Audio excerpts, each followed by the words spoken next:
What's going on, everybody, and welcome back to another episode of the Run the North podcast. For the first time since June 6th, all three of us are here. So we're all back, and it's been over 2 months, but we are all here. And today we are doing finishing off.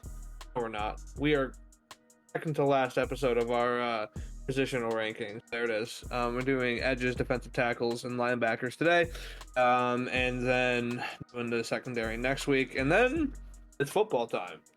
So we are back. But before we get into all that jazz, gentlemen, how we doing? I'm tired. I got up way before I normally do today, and I tried to take a nap, and it was the worst nap I've ever taken. So now I just feel dead inside. But I finally fixed my GPU. My 3-month war with my computer has ended, and I came out on top, so I can't complain too much. I'm very scared for this episode, though. I'm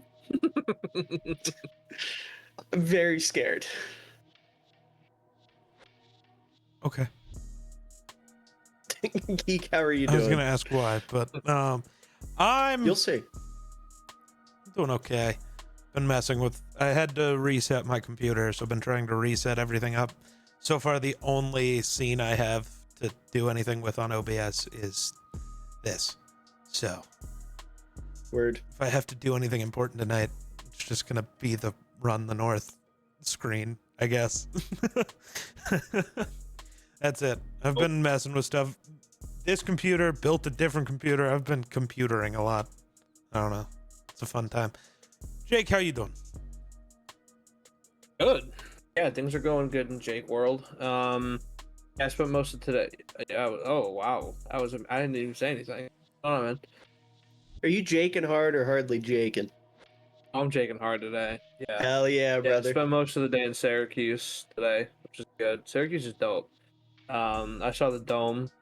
Couldn't get inside the dome, but I saw the dome. You know, I was hoping Kyle McCord would be there, but he was.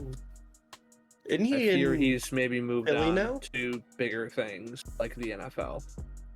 Isn't he? I was isn't he hoping Philly? maybe he'd be visiting the old stomping grounds, and I could meet Kyle McCord. Didn't happen. But anyway, things are going well. But like I said, we're gonna get into our positional rankings. But before we do that, I suppose doing another sport going on right now is baseball. You are looking at two completely opposite ends of the spectrum because Geek is rooting for the worst team in baseball, and I am rooting for one of the best at the current moment. The Rockies are 10 wins away from not being historically bad. The Technically 9 countdown wins is away from not here. being historically bad. So if they can get at least 9 wins in the next 45 games, they will, at the very least, tie and not be the worst team in MLB. Yeah. So all they gotta do is go 9 for 45, and they Realistically, survive being all we have to do is historically sweep terrible. out against the Dodgers.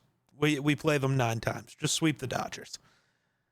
Yep, and that's the thing that's possible for the Rockies. So we certainly Actually, should it might be divisional games, man. We can be hoping for that. Yeah, the Brewers never lose. They are at 12 in a row at the They're current moment. cheating somehow. I don't know how, but they are. They broke Paul Skeens. That happened. So I don't know who can stop them. I think getting bullied by the Rockies broke Paul Skeens, and the Brewers just like snapped him the rest of the way in half. Yeah, Paul Skeens is whatever, dude. Brewers have some kind of voodoo magic going on. 12 wins in a row, and they scored 14 on Paul Skeens. Only 4 of them belong to him. Yeah. So irrelevant that only 4 of them belong to him. But they put up 14 on Paul Skeens. They're just rolling. Yeah, the MVP is pretty set. I think it'll probably be Aaron Judge and Shohei again. Should be Cal Raleigh. Cal Raleigh and Kyle Schwarber, though. I don't think it should be Schwarber. I think Schwarber continues his current pace. He's got a legit chance at it. it's just His odds are way better. It's so weird having a pure DH win MVP. I know Shohei did it last year, but he also created the 50-50 club. Schwarber hits home runs and does literally nothing else in baseball. He's not good at anything other than hitting home runs. Yes, Miller? Yes, Is Miller. a DH a designated hitter? Yes. Yeah, they don't play the field. They just hit. Yeah. They don't. They don't. They don't. I They're knew either a not good thing. enough at defense, or they don't like playing defense, or in Schwarber's case, it's a little bit of both. Probably he's a little bit too. Or there's guys like Giancarlo Stanton who physically cannot run anymore, but they Right, can I was gonna still hit 50 say, home runs. So Carlos Stanton Word. can hit for power, but if he takes one step, his knee explodes. yeah, I So watched Word. him go first to third on what should have been a triple the other day. It took him it took him 2 minutes because he cannot run. It is hilarious. yeah, That Schwarber's kind just of the is same incredible. way. Schwarber can't really move the way he used to be able to. So if you put him in the outfield, it's just gonna be a mess. But yeah, so Cal Raleigh for AL MVP. Let's Yes. pray for that at least. I'm down for another Because Shohei MVP though. He the GOAT. Cal Raleigh is, I think, either tied or one off the MLB home run lead. He's probably pacing the catcher record, I would say, which I He's think is 60 something. No, it's not. The no. catcher record has got to be lower than that. Yeah, because I don't the know what a AL single home season run record catcher. is Yeah, 63. Because yeah, I don't know Judge, what the Mike. most in a season by a catcher. Probably Oh Piazza. no, I don't trust the AI overview. Hold on. 48 by Salvador Perez in 2021. That's right. It was I forgot Salvi, about and Salvi, it was man. so recent. So I believe Cal Raleigh is at 46. Yeah. I want to say. So we should see Cal Raleigh past that. Um, yeah, Geek. Any Rockies thoughts before we get off of baseball? Anything you're Uh, thinking about? yes. Brenton Doyle is so back. And it's been the greatest thing. Also, Chase Dolander went to, after getting sent down, just came back up and actually looks like a real pitcher again. And that has me excited. There are things to be excited for. I don't know how long it'll last because we're losing 5-0 to the Diamondbacks in the second inning already. But Didn't want to mention it. you know who is You bad? brought it up. Bradley Blaylock. He is not good at the baseballs. Sick name though. Yeah, I give him credit for the name. I wish his skill was similar to his name. It is It's not. true. Yeah. Oftentimes it's not the case. But yeah, as far as the Blue Jays go, they're the top seed in the AL. They can't catch up to the Brewers. The Brewers just win. But they're the top seed in the AL. Took 1 out of 3 against the Dodgers. The one they took, they put in a rookie closer, bases loaded with Shohei Ohtani up the bat with 1 out, and Mookie Betts on deck. Shut them both down. Struck out Shohei on a sweeper in the dirt that he flailed at, which was hilarious. And Mookie grounded out to second. So Mason Flaherty, rookie closer, stepped up in LA and embarrassed Shohei. So we're back. On all accounts, we're back. I don't know if this team is going to win the World Series or even make it to the World Series. There's definitely teams in the AL that can beat them in a series. But I do feel really confident. The pitching is good. The bullpen is the best I've seen in a long time. Jeff Hoffman, What's that like? Mason Flaherty. Oh, don't mention that guy. I don't know anything about pre-Jays Jeff Hoffman. To be honest, I don't know where he came from. I don't know He what was he did. I just he know was he's a on the Jays now, and he's Rocky really and good. talked a lot of shit about being a Rocky and then left. And now he's good. Was he good on the Rockies? No. Oh, now he's good for the Jays. So there's that. Vladdy's back, hitting bombs every night, pretty much. Just beat the Cubs. I don't know why that's just clicked to me. He was like the main piece in the Tulo trade. We got him from you guys for Tulo. And now he's back. Yeah. Better than ever. Fuck That's you. crazy. I didn't know that. Pitching's good. Hitters are good. Bichette. Listen, I will say something about Bichette. There was a time on this show where I was just like, trade him. You know, me and Geek were talking, and he was like, would you rather trade him, you know, or not let him walk? Or would you rather make a World Series run? And I think I said trade him. And now he's been an integral part of them being the top seed in the AL. So I'm very grateful they didn't decide to move Bichette to Colorado or something. They very should well have. He could have wore his dad's number. So yeah, that's the Jays. They're feeling great. October, I'll probably be on this podcast, broken man. But for now, feeling great. See you in Real. October. I think that's about it for baseball. Um, Nothing's really going on in the NBA. It's probably as dead as it can be. Um, so I think we'll get into our positional rankings. And that's not my department today. This is all Yeah. Miller. So Miller's So where do we want to gonna start, take over. gentlemen? He's gonna Do give we want to us our. start with I'll start with edges? the interior. Start with the Say- interior. Okay, interior D Work our tackles. All way right. out. Yep. So we're going All with the right. defensive tackles. Miller has compiled our consensus list, so I'll let him take it away. So we've got 3 honorable mentions. One of which breaks my heart because it is a player I did not have on my list and both of you had on yours.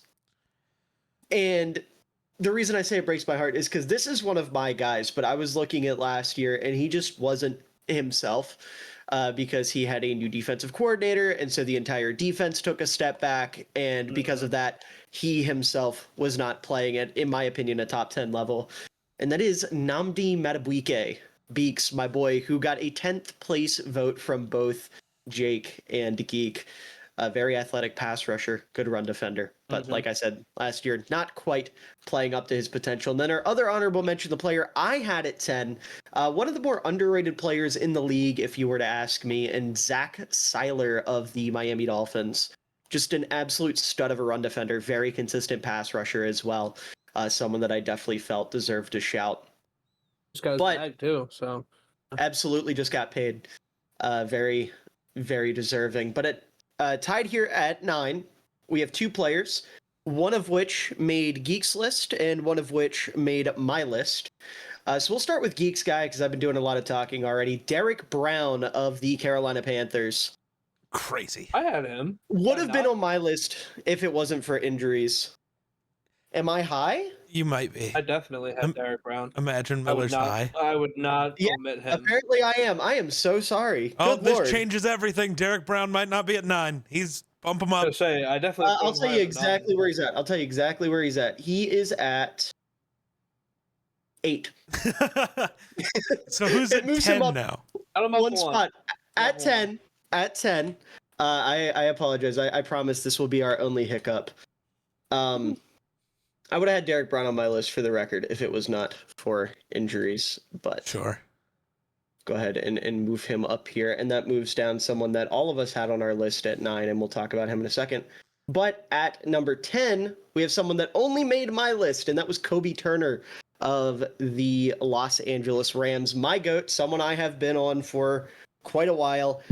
He was at, 8 on my list. Just someone that, blew up as a rookie, 3rd-round pick. Everyone was talking about him playing next to Aaron Donald. Looked fantastic that rookie year.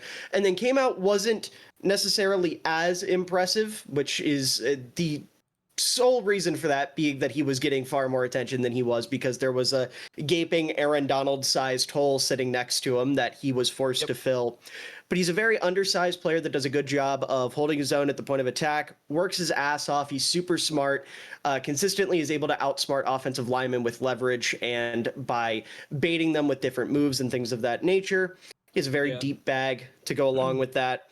Like I already said, productive back-to-back years. And the big thing for me is last year he got much, much better as a run defender. The pass rushing production wasn't quite as good, but he did a lot better holding his own at the point of attack as a run defender and also stacking and shedding, shooting gaps, making plays in the backfield.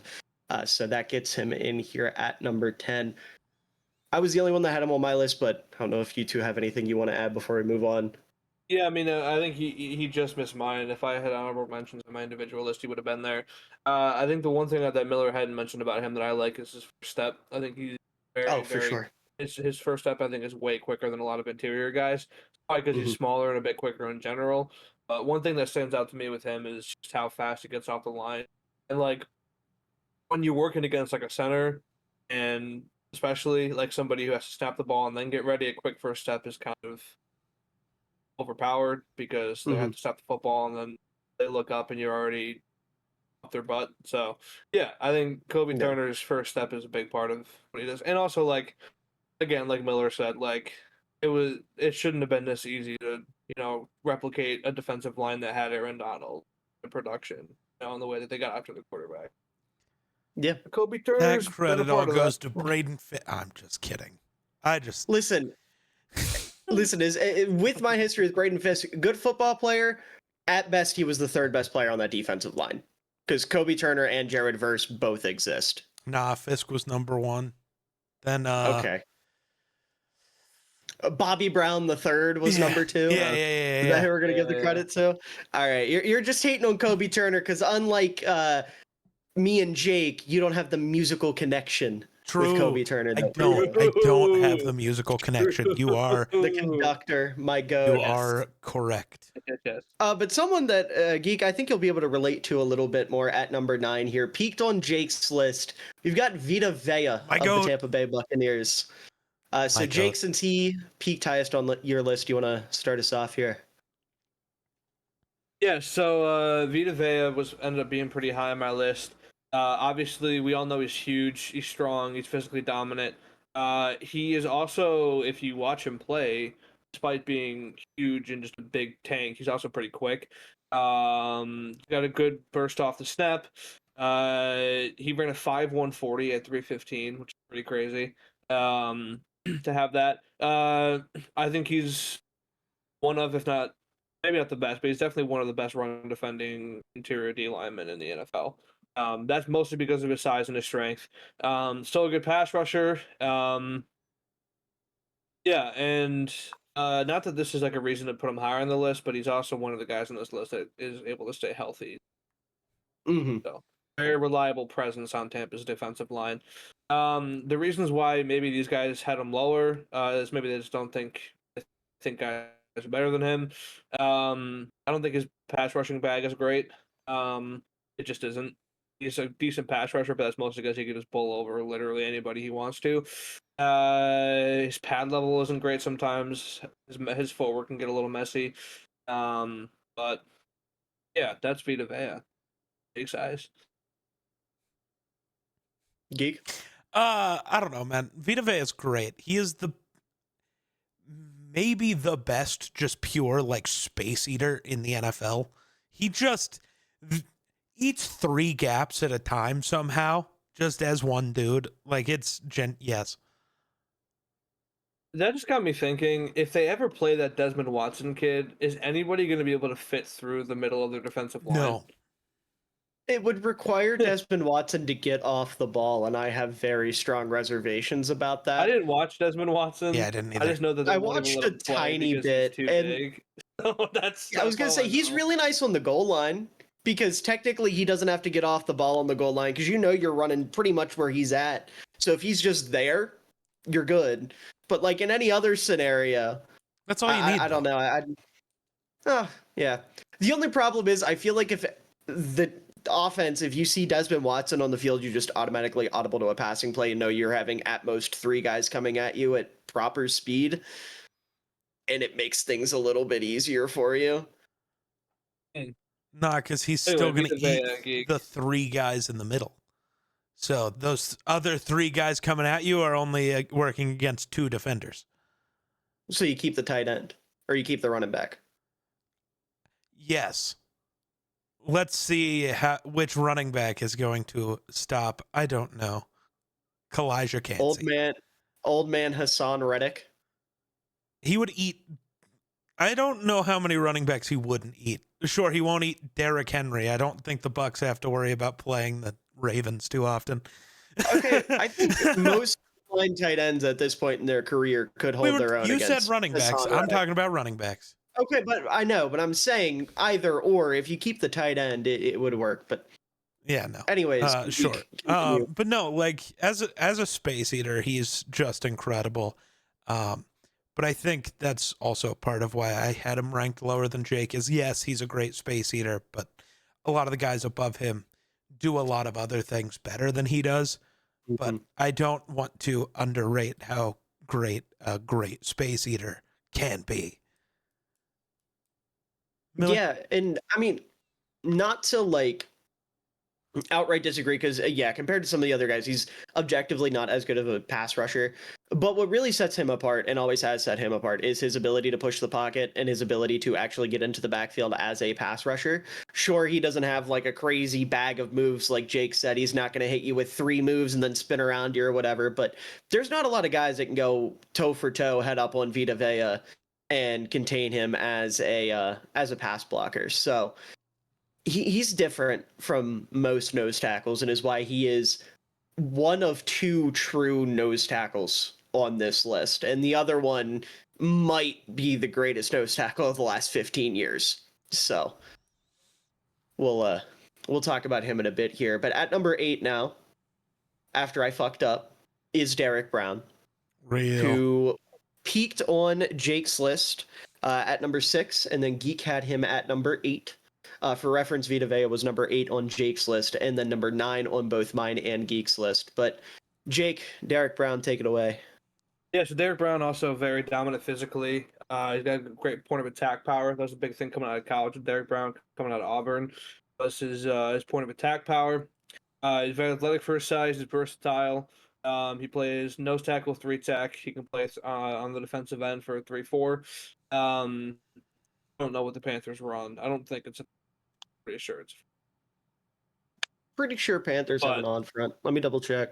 But so I think he's more utilized as a guy. But he's a tackling machine. He's a great run defender. I think his pass rushing bag is better than Vita Vea's, personally. I think he's a little bit more athletic than Vita Vea just because he's not as big and isn't as much base eater as he is just a pass rusher. Yeah, I mean, I think a lot of it is just like Vita Vea. I think his issue that drops him a little bit lower on these lists is the pass rushing isn't quite there. There's a lot of upside with his pass rushing. I think it's pretty evident. He hasn't been quite as healthy as maybe we would have wanted him. Did he even play last year? He got hurt in like week 1. So he got hurt early. Yeah, so Derek Brown, again, we haven't seen much of him in the past couple of years. And so we know that the upside is there from a pass rushing standpoint. 1 game. It just hasn't, been there. So I think the reason he went to 8 is because of that upside, and I believe that we'll see it this year. So yeah, it's Derek Brown. Yeah, I mean, realistically, the only reason you can put him that low, or in Miller's case, leave him off the list, is the health thing, and I understand that. For defensive tackles specifically, it was really hard to do our normal, injuries have a severe impact, because at that point you end up having guys who aren't top 20 at defensive tackles in the top 10, and I don't love that. Injury had to bother me a little less, and I think Derek Brown has the ability, when healthy, to be like a top 5 type guy. Like Jake said, great as a run defender. I think the pass rush bag is going to be more interesting to see now, because for the last couple of years, he was the only pass rusher in Carolina that existed at all. So we'll just triple team him because 2 guys can handle everybody else, because there's no one else on that defense that you care about. The Panthers were in a rough spot, but I think that he'll look better just purely as a pass rusher this year than he has before, because there's other threats on that defense. Yeah, if it wasn't for the injury, and more specifically the injury concerning me in terms of what I like most about Derek Brown, and that being his effort, his motor, his intensity, he would have been a top 5 defensive tackle for me pretty easily. Like, I love Derek Brown. He has, I would say, the best motor out of any defensive lineman in football, period. Not just interior guys, interior and edge. He is everywhere. Like Geek said, the only player in Carolina's front 7 that has really mattered over the last couple years. And that's shown with him consistently having over 100, or I'm not going to say consistently over 100 tackles, but he had 100 in 2023 and was around that the year before. He's a freak. And what I love about him, not only with the effort, is the IQ he pairs with that effort, because this is a dude that can play 3 lanes in the run game at once. And it's unbelievable. Like, I am astounded by the plays he's able to make in the run game. And then in the pass game, yeah, he's not like an elite premier pass rusher, but he definitely gets home. The production in terms of sacks hasn't necessarily been there, but if I'm not mistaken, his pressure numbers have been pretty all right. And he's just constantly pushing the pocket, getting into the backfield, disrupting plays, and just making plays all over the field. Like, he'll chase guys down 20, 30 yards downfield, and you'll think, holy shit, that's a nose tackle. Not a nose tackle, a three technique, not a linebacker, when he's making these crazy plays in the run game and whatnot. So he's tremendous. It's just I am a little bit concerned about someone who prides themselves on effort and intensity and playing the entire game, not coming off the field, coming off of a pretty substantial injury. So that is what left him off for me. But at number 6, we have another tie, and it's a pretty interesting tie because Jake did not have either of these guys on his list, and they were reversed for Geek and I. And these two players are Leonard Williams and Jeffrey Simmons, who I had Simmons over Williams. Geek had Williams over Simmons. So, Geek, why don't you go ahead and talk about Leonard Williams? What? The GOAT. No, I'm not going to lie. I didn't get to pull a Miller like I want to and actually watch a bunch of film on these guys before we came to talk about them today. So I don't have the most words. I also break the fourth wall a little bit. We made these lists a week and a half ago. So literally a week ago. Yeah. My brain has been a little too not here. But no, Leonard Williams is great. He's been one of the best, to me, like one of the best pass rushing interior D linemen in football for a solid bit now. Even after the trade to the Seahawks, where he hasn't quite looked as good, everything's still there. The Seahawks defense is weird. Not like schematically, but the players on that defense are weird. I don't know who else is a good edge rusher there. I thought Nwosu was, but no. And then Boye Mafa's sometimes okay. Who am I forgetting? Am I forgetting somebody crazy? I'm double checking because I know they just added another defensive tackle. They added Byron Murphy last year. Yeah. Let's see here. DeMarcus Lawrence just came in. Okay. Derek Hall. So they added new guys. Yeah. But yeah, they haven't had a lot around Leonard Williams, and he's still been a game wrecker for them. So he's incredible. Please, somebody who has more to say something.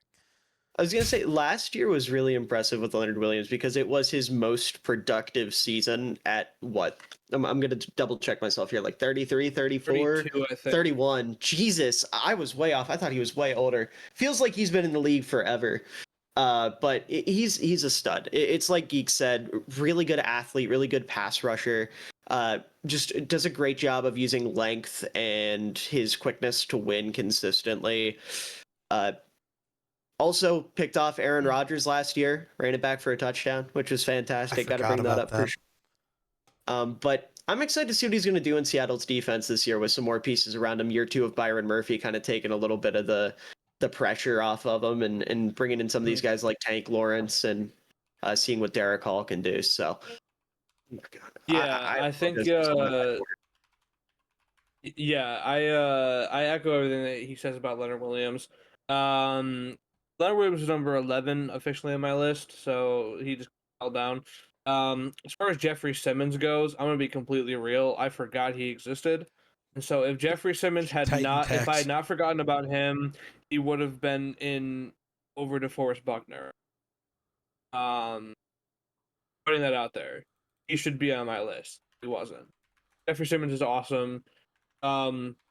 I think I'm just still mad at him for what he said about Caleb before the season last year. Yeah, so I omitted him from my brain. That's honestly probably what it was. But yeah, he's an elite athlete, very versatile. He's a pass rushing menace, good in the run game. So I don't hate Jeffrey Simmons, and I definitely would have had him on the list had my brain not omitted him. Just putting that out there, but great player. Yeah, did you guys know Jeff Simmons played with Tommy Johns last year? Like most of the season? Did he get Tommy John surgery? Bro thinks he's a pitcher? That's crazy. Yeah, it's I've insane. never heard of an NFL player getting Tommy John. I knew a I haven't quarterback either. did once. I don't remember who. Yeah, I mean, that's probably the rarest NFL injury, to be honest. The Yeah. Tommy John surgery. That's crazy. Now I'm looking it Okay. up. Yeah, he suffered a Tommy John ligament injury to his left elbow. Oh, it was Brock Purdy. It was Purdy. That's Yeah, right. because because Purdy was only the third NFL quarterback ever to have to get Tommy John. Apparently, Yeah. Right. It doesn't happen a lot.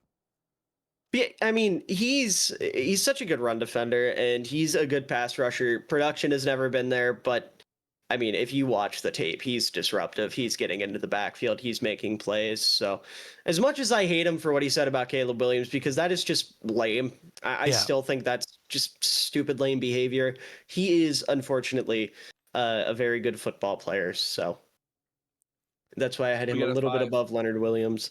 Yeah, at number 5, we have a player that Geek left off his list, and it makes me cry internally.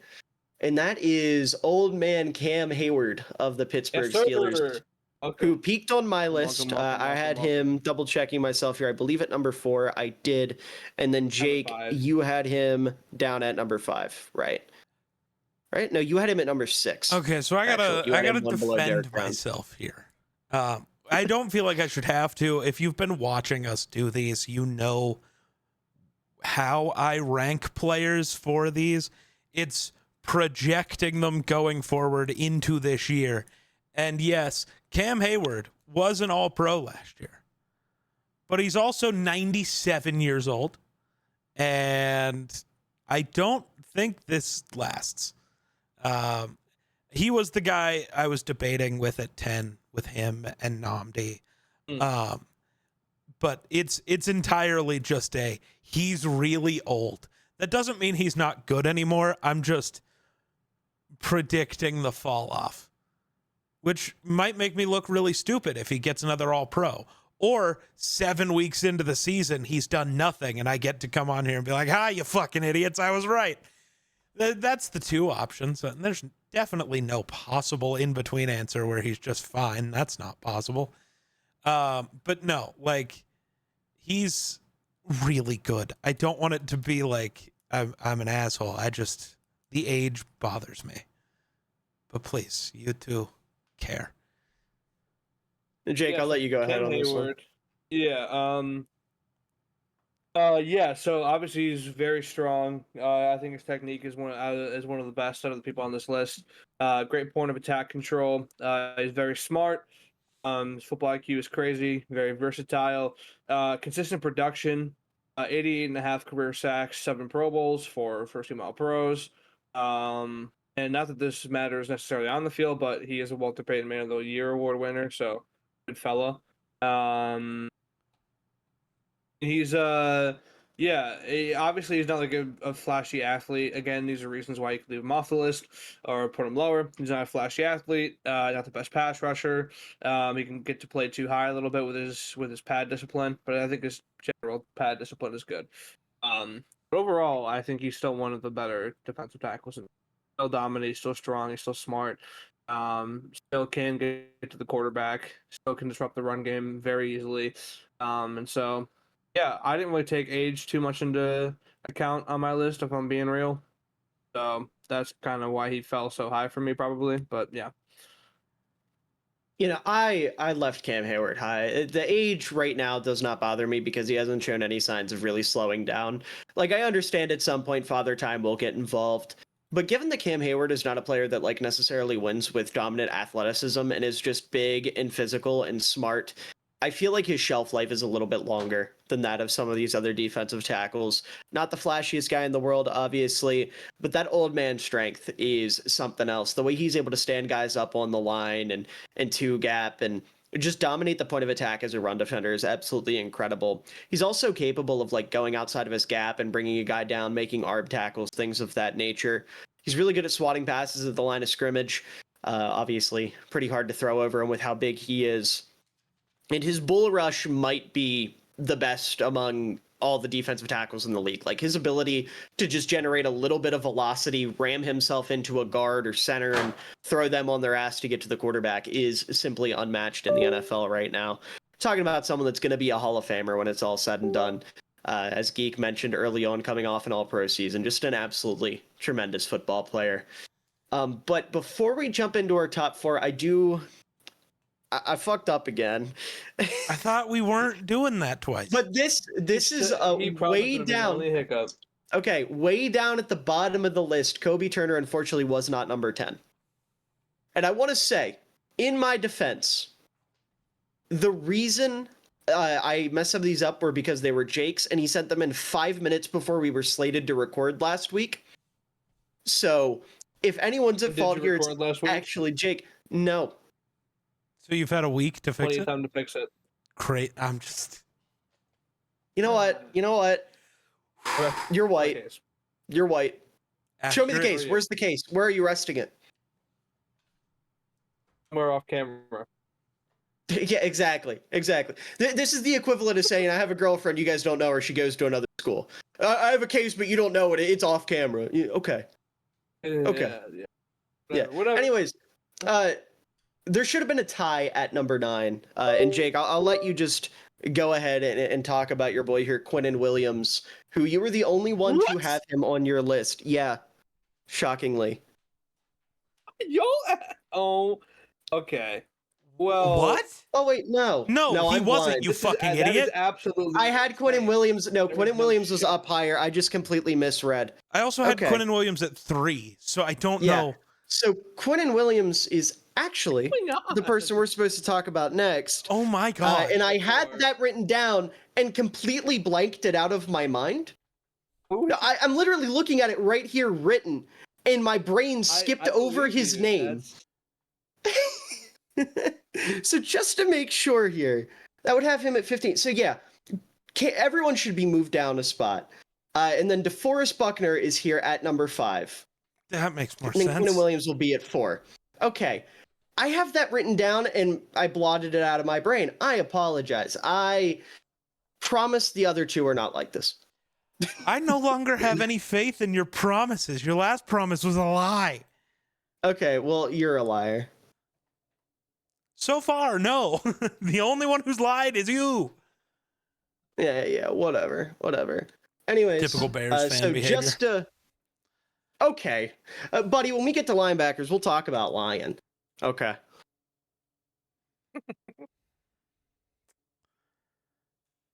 So I just want to double check myself here.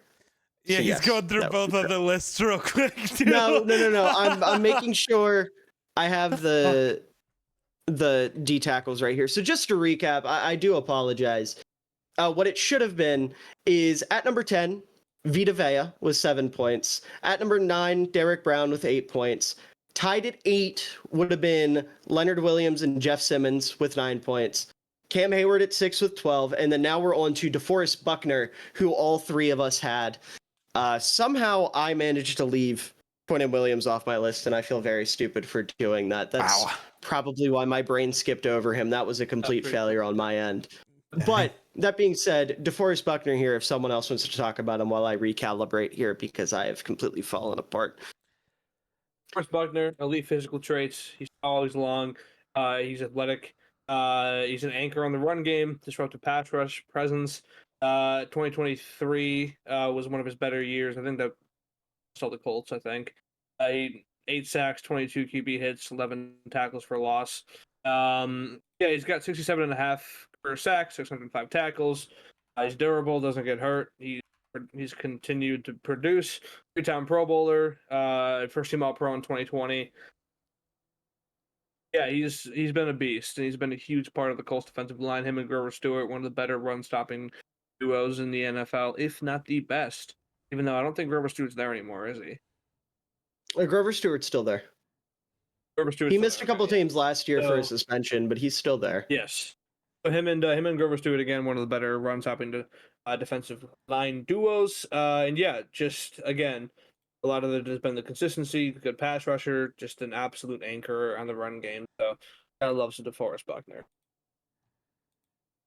Geek. Yeah. Sorry, I am... No, you're good. I'm having problems with things, so I'm trying to work on other things while having this conversation. DeForest Buckner is great. he is still a game wrecker. Am I on drugs for thinking he's old as hell? He's I think 30. Oh, 31. so it's the same as you with Leonard Williams. It just feels like he's been around since 1742. Yeah. But no, DeForest Buckner is crazy good. Great pass rusher, really good run defender. There's really not much he's awful at or much he's not good at. I don't know. I'm going to be honest. I had to rank him extra high after the Colts-Vikings game last year where he bullied Sam Darnold. That was enough for me. Fair. He was a bully. Go ahead, Miller. He's very fair. You know, I love DeForest Buckner. To this day, I still think it's crazy that he got traded. Like the 49ers, when they had that moment where they were trying to figure out what they were going to do with their salary cap, the fact that he was the odd man out, they got rid of him and then took Javon Kinlaw still blows my mind. Like, think about how good their defensive line could be right now if they still had DeForest Buckner. But Very good. just a clean, quick, clear pass rusher who, you know, wins very quickly off the line of scrimmage. Doesn't do a whole lot of toying with his food, so to speak. Really good two-gapper, really good range as a run defender, wins with super long arms and a good bull rush. Like, he's an awesome football player. I love his motor. I love his athleticism. Him and Grover Stewart, as Jake was kind of alluding to, are one of the best interior tandems in the league and one of the most fun tandems to watch in the league across any position group. Just a really good and consistent player that I am a very big fan of. But moving into our top four now, for real this time, I promise. I went back and double-checked. I also went back and double-checked the other two positions, and we're clear. We've got Quinnen Williams, who I do apologize to for not having on my list. I absolutely would have if my brain had not blotted out the Jets defense for some reason. I think the whole parade and circus going on with the offense made me forget that they actually have quite a good defense on the other side of the ball. But he peaked on Geek's list at number 3. So Geek, if you want to go ahead and do your yapping. I mean, we're talking about a guy who is good at everything, is probably the key to the Jets defense, which over his entire career has always been good. I mean, that defense kind of goes where he goes. And my brain just exploded. Love that. But no, so he's good at everything. I think in most time periods of football, he would like be the guy in the discussion for best defensive tackle in the league. There's just a couple of freaks that exist currently that make, like, Quinnen Williams has been one of the best defensive tackles in football forever, but it seems like Aaron Donald always existed, and then a couple other guys that we still have to talk about. Like, he's always kind of like the forgotten about superstar at this spot. That's what I've got for right now. I'm still trying to fix things. Everything's broken. Yeah, no, I could not agree more. Yeah. In terms of him being a... Oh, sorry, go ahead, Jake. No, I was just going to say that everything Geek said, I kind of else to add to him. Yeah, no, in terms of being a forgotten superstar, I mean, I very clearly agree, considering I was the one that forgot him. But I promise, in my opinion, he is easily one of the 5 best defensive tackles in the sport. It's just... I was in a little bit of a rush last week when I was putting things together, clearly. It's been a weird couple weeks over here on my end, but things are clearing up, so we're good now. But regardless, just an absolutely tremendous run defender. Can push the pocket as a pass rusher, gets in the backfield. Just super consistent, super reliable. The best player on that defense, I think, by a decent margin, even though some people might think it is a certain condiment-related corner. I would have to disagree with that point. And I know at least Geek will agree with me on that. I don't know where Jake stands, but I don't think regardless. Sauce is a better defensive player than Quinnen. Okay. Although Good. I think I'm higher on Sauce than either of you. I wouldn't consider myself low on Sauce, which we'll talk about him next week. But like, I'm just saying, I think Quinnen is pretty easily I would say just the best player on the Jets, period. But moving What into... about Justin Fields? I'm sorry. Moving into the top 3. Starting us out, we have someone who very well could be coming for the crown, could be coming for the throne here, maybe as soon as this year. Kind of depends on how things work out for him. And that is Jalen Carter of the Philadelphia Eagles, who Jake and I both had at number 3, and then Geek had at 4. So Jake, if you want to start us off here. Yeah, so Jalen Carter obviously has been dominant since he came into the NFL. There hasn't really been a moment where he's looked like a bust or people have kind of been down on him. Obviously, he's gotten better, but he's always been good. I think he's a very natural pass rusher. His move versatility, he's got a great swim move. He's got a good rip move. He can bull rush. He's got speed to finish plays against quarterbacks. He's powerful against the run. He's powerful at the point of attack. He's an anchor. He's got bend. He's got versatility. I don't think he's really shown that in Philadelphia, but at Georgia, he played like pretty much anywhere on the defensive line that Kirby Smart wanted to throw him. And so he's got versatility. And again, I think the immediate impact is pretty key with him. To come in and immediately impact the defensive line that I believe still had both Fletcher Cox and Brandon Graham when he was a rookie. I'm not sure about Cox. Definitely Brandon Graham. Cox was last year. So he came in and immediately had an impact on the defensive line that was already pretty good, but he stood out amongst 2 veterans. I'm sure Fletcher Cox and Brandon Graham are a big part of the reason why he had immediate impact, because you come in and you get to work alongside one of the better defensive tackles of our generation. That happened, right? But yeah, Jalen Carter, powerful, fast, versatile. I think one thing that we kind of all had as a knock on him was his motor at Georgia and maybe a little bit coming into the NFL. I think that's gotten better, but still, he's number 4 on this list? 3? 3. 3 on this list, but I don't think his motor is quite at the elite level yet. Yeah.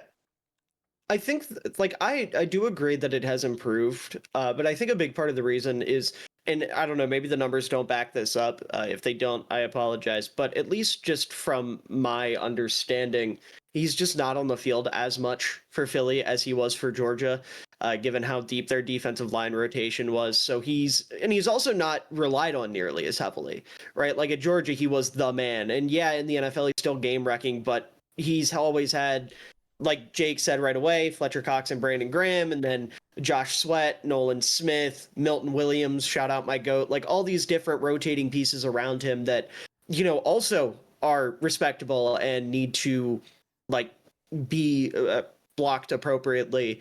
And that has resulted in Jalen Carter not getting like as many double teams or facing as much adverse situations as maybe he did in college. But either way, super tremendous football player, great athlete, one of the better defensive tackle prospects we've seen, probably the best I've seen in the couple years I've been scouting and whatnot. In fact, yeah, definitely the best I've seen in the couple years I've been scouting. I was trying to think if there was someone else I could bring up. No, there's not. Just a truly phenomenal football player. Respect Levi Drake Rodriguez. I didn't watch him. That was the first random defensive tackle from the last couple of years I could come up with. I got no other names. I don't know why, but that's the only guy I know. Yeah, this guy's going to start talking about Thor Griffith. Maybe. Did he get signed anywhere? I have no idea. He's in Seattle. Shout out Harvard legend Thor Griffith. Geek, do you have anything to add? No. What am I supposed to say about Jalen Carter that either we don't already know or you guys didn't say? That's fair. I just figured I would give you the opportunity. God forbid I give you the opportunity to make yourself heard. I don't want to be heard when it comes to defensive tackles. I didn't do enough. I don't know enough about all the D tackles. Let's talk about the best. Well, what about number 2? Oh, wait. I was gonna say, the best defensive interestingly enough here, there's a little bit of a split between who the best defensive tackle is in the league. Geek and I seem to be in agreement. Jake seems to stand alone. I'm the only one who put Chris Jones at number 1. Yeah, Chris Jones ended up at number 2. Was number 2 on both Geek and I's list. Oh, okay. Yeah. I respect that. Just kidding. You say you don't respect us? He didn't I love that. He didn't respect it so much that his mic stopped working. That was crazy. I was going to say, yeah. I think I talked too quiet for my mic. Anyway, that's fine. I I thought, you want to know why I didn't put Dexter Lawrence 1? Hmm. I thought I would get crucified for doing it. Now here we That's are. so funny. That's That's crazy. so And funny. both of these bozos did it. That's so funny. Now I'm the outlier anyway. Yeah, so talk about Chris Jones, your favorite defensive tackle. Yeah, your Chris Jones, the favorite guy player. at 1. I think he definitely has a very strong argument to be number 1. For sure. I don't think there's any reason to believe that he can't be. Yeah, Chris Jones, elite physical trait, 6'6", 310. He's explosive. At that, he's a matchup issue. He's a game record pass rush wise. Might be the best pass rushing defensive tackle in the NFL. I think the guy who's going to be at 1 is the best run defending defensive tackle in the NFL. So I think we got, just two sides of the same coin there. And yeah, obviously he's a 3-time Super Bowl champion and been a huge piece. I don't know where the Chiefs would be without him, especially in their Super Bowl wins. I don't know where, but I'm not even sure they'd be in the Super Bowl I was without gonna him say sometimes, ringless. because They'd he's be just an ringless. absolute. He's absolutely a game wrecker. He's versatile. He's got versatility. He's got power. Yeah, he breaks through double teams. It doesn't even affect him. He just somehow is always getting to the quarterback.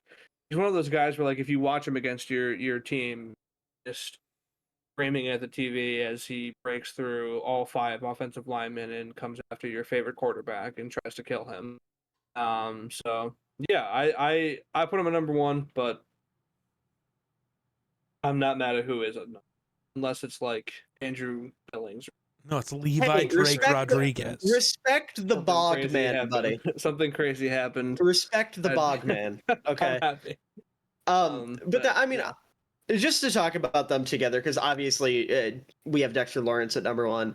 I think the thing that separates the two of them is they are absolutely, as Jake pointed out, the best at one of the 2 major pillars of playing defensive tackle. Chris Jones is the best pure pass rusher. Dexter Lawrence is the best pure run defender. The difference is, and this is not a slight at Chris Jones, Dexter Lawrence is also an elite pass rusher. Chris Jones is a very good run defender. Like, there are, as Geek would say, there are levels to this, right? There is a big separation between what the other, how the other performs in the other's preferred realm of the game, if that makes sense. Like, that's what separates them for me, as well as the fact that, like, you don't find nose tackles that can rush the passer like Dexter Lawrence can. He is just an absolute freak of a human being that is unstoppable. Quite frankly, you cannot stop him. You could put, your center, your guard, tight end, and ship help from the running back, and he's still going to find a way to kill your quarterback. Unless you got Jason Kelce. True. The only thing that could stop Dexter Lawrence is now retired and doing podcasts with his brother and future sister-in-law. So, unfortunately for the 31 other teams in the league, Dexter Lawrence is unbeatable. But Chris Jones is also absolutely tremendous. Yeah. Jake summed him up perfectly. Geek, I know you've got the leftovers again, but is there anything you want to add? I'm down for the leftovers because we were talking about, I don't really have much to say on Chris Jones, but for Dexter Lawrence, we were talking about Vita Vea earlier and how good he is as a run defender.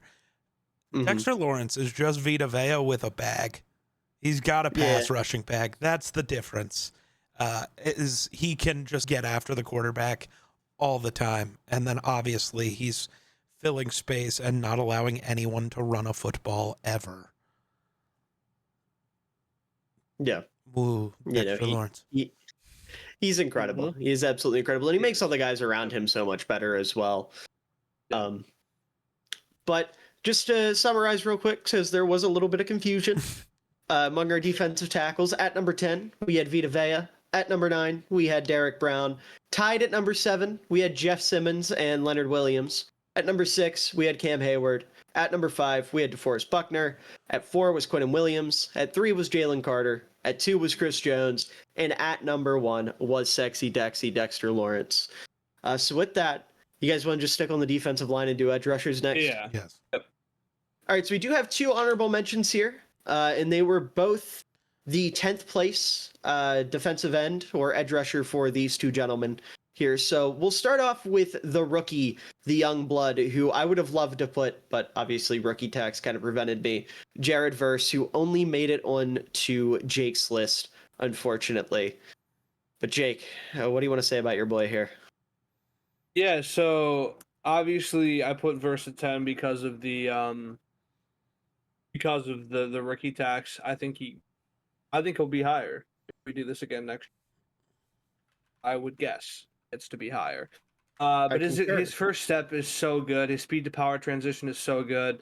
He's so powerful. He's so physical. I love his hand usage. He's so technical. And talking about, I think he's like the opposite of Jalen Carter motor wise. Because the dude is he's got maybe the best motor on this list. He's just never stops. He's got had to fire huge high, like a ridiculously high motor. He's versatile. He's good in the run game off the edge. So yeah, I mean, I guess my rookie tax isn't as heavy as these, as they dropped him off the list. But yeah, I got him at number 10. Yeah, I love Jared Verse. I'm sure he will be on this list next year. What impresses me so much about him is his ability to win despite not being like a super refined pass rusher with like a deep bag. He just is better than the guy across from him on every down. It just runs through people's faces. Like, even if you go and look at the playoff game against the Eagles, he was running through Jordan Mailata and Lane Johnson. Like, he gave Lane fucking Johnson a run for his money in the cold, in the snow, in a playoff game. Yeah, I mean... Geek wants to say something. Yeah, well, it's the Lane Johnson thing. The week before, in the wild card game, he just bitched Brian O'Neill for an entire game. And we're talking about one of the best, like not a top 10 tackle in football, but easily a top 10 right tackle in football, probably a top 5 right tackle in football. And he just beat him on every single rep. Like, Jared Verse is crazy. Yeah, he's unreal. Definitely one of my favorite pass rushers in the league right now. And I have no doubt that he will rank very high next year if he continues doing what he was doing this past year. Especially because some of the guys on this list, notably one guy who just barely made it on, is a little bit on the other side. So we'll have to see if Unk replicates. But before we get to that, we do have one more honorable mention. Number 10 on Geek's list, Jonathan Grenard. He was the only one to put him. Just barely did not make my list. I will say he was at like 12 for me if I were to go back and redo it. When you see who I have at 10, you won't think it's a hater, or you won't think I'm a hater, because it is someone that you guys had a little bit higher than I. Okay. So someone on your list is going to piss me off is what you're saying. Who did you way overrate? So. There was one guy that I had that you didn't. And I don't think it's someone that's going to piss you off. Okay. I think it's just someone you might have forgot. Oh, that's totally possible. Yeah, that's totally possible. No, Jonathan Grenard was awesome last year, though. He had to fill the void left by Danielle Hunter, and obviously he was not Danielle Hunter. Not many people are, but he came in 12 sacks, was... I don't have the exact pressure number, but was top 5 in pressures for most of the season. Like, early in the year, because it took him multiple games to get his first sack, but he also was leading the league in pressures. He just was always getting there, but was never getting home. He was awesome for Brian Flores last year. Probably my favorite of the free agent signings that the Vikings had last year. His impact was huge. Made his first Pro Bowl. Got Defensive Player of the Year votes, which is great. What is that face? I'm shocked you say him over Gink. Andrew Van Ginkel's fine, but I think Gink just bugs me because what he's good at is just what Dallas Turner's good at. So he's just in the way of a guy I'd much rather see. Whereas Grenard is a very different type of edge, and so he doesn't stand in the way of the guy I want to see. He's just really good on the opposite side. I get you. So, because I debated for a bit who I was putting here, whether it was going to be Gink or Grenard, and I just decided to go with the better pure edge rusher. Yeah. And yeah, Grenard's awesome. That's what I was going to say. I think Gink is the better football player, but if we're Yeah. just talking like straight up rushing the passer and playing the run in a 3-point stance or 2-point stance, whatever, I think he's definitely better. But getting into our top 10 list now, we're going to start out with the guy that I think Geek forgot. Okay. And this was someone that peaked on Jake's list, even though this is someone who has always been my boy. And that is Josh Hines Allen, who ended up at 9 on my list and 8 on Jake's list. Did not forget about him. You know, okay. I can't tell you where I can't tell you what the struggle I had with him was yet, but we will later. Interesting. Okay. So since I haven't got to talk edges yet, I'll start out here. I fucking love Josh Hines Allen. This is someone like 2 years ago, I was talking about jumping into the top 5 because of his pass rushing tool belt, his quickness, his solid run defending. And I know Jacksonville hasn't exactly been an illustrious team or a team that's gotten a lot of attention, but he's been damn good. I don't know the numbers offhand, unfortunately, but he's just so quick off the ball. He's so consistent. He's a good run defender, really good pass rusher, really good bag of moves, good athlete. Like, he's got everything. It's just everything he has isn't quite as good as some of the other guys that we'll talk about a little bit higher on this list. And I will say also, I don't think he has like any one part of the game that necessarily stands out, which is another thing that kind of dropped him down a little bit. Because like the next guy we'll talk about is a tremendous run defender. The guy we'll talk about above him is an unreal pass rusher. The guy we'll talk about above him is maybe the best pure technician among edge rushers and so on and so forth. That gives you any hint of who's coming next. But Jake, do you have anything to add? No, other than just a reminder that he was top 10 edges and pressures last year. So That's true. He was. The thing, the production, and like the 17.5 sacks season that completely shattered Jacksonville's record. So the production is there as well, I think, with him. Yeah. Okay, I'm asking this because I genuinely don't know if I heard you correctly. How many sacks did you say he had? 17.5 was 2023. He only had 8 last year. 17. Oh, that was 2 years ago. Okay. I thought okay. I did not say 2023. Yeah. I meant to note that it was 2023. Okay. I was going to say, there's no shot he replicated that and no one's talking about it. I mean, it would make sense if no one was talking about it. Like, Right. Jaguar. No, I was just very concerned because if I didn't know that he had 17.5 last year, I was going to hurl myself out of it. Because I would have had him in my top 5 and I would have told you all to eat my nuts. Real. But 8 makes way more sense. That being said, though, moving on to number 9, we got to talk about Unk, the man whose jersey I am currently wearing, Khalil Mack, who did not make it onto Jake's list, but was at number 8 on both mine and Jake's list. And I mean, Geek, I don't know if you mind, but I'm going to take the lead here because my boy, Please. Obviously. He was my boy first. That's all I can say. Fair. To be fair, though, when he was your boy, I didn't know you. That's true. I didn't know you until after he came to Chicago. But no, Mac is maybe, like, just as an aside, he's maybe my favorite defensive player ever. It is between him and Brian Urlacher and Dick Butkus, and I know Urlacher kind of is not a good person, but if we're just talking pure ball, goated. Absolutely goated. But no, I love Khalil Mack. He is maybe the best run defending edge in all football. It's between him and someone we'll talk about here in a little bit in the top 5. Also, still a very skilled pass rusher. Does a really good job of winning with power. Converts speed to power super well. Has a little bit of a bag, but obviously that hasn't really been his strong suit. Never been his preferred method of winning. He's just a physical specimen. He overpowers the guy across from him consistently on a down-to-down basis. You look at the play a couple years ago when he threw Tristan Wirfs. That is like Khalil Mack in a bottle, right? That is what he represents as a player. And he is still killing it in LA, despite his age, managed to go out and get another contract from them. Very important that they kept him around. Easily the best player on their defensive line. They kept him over a much younger, beat up Joey Bosa. So just a phenomenal player. I love Khalil Mack so much. I'm so glad he's still dominating because every year that he looks like a top 10 edge rusher, which is pretty consistently, is one more year added to his Hall of Fame resume because that man is a ballot Hall of Famer. I do not care. I want to make sure Did he break 10 sacks last year? I don't know if he did actually. No, he had 6, but he had 17 the year before. Yeah. So, But he goated. also was Absolutely goated. weird last year because the Chargers.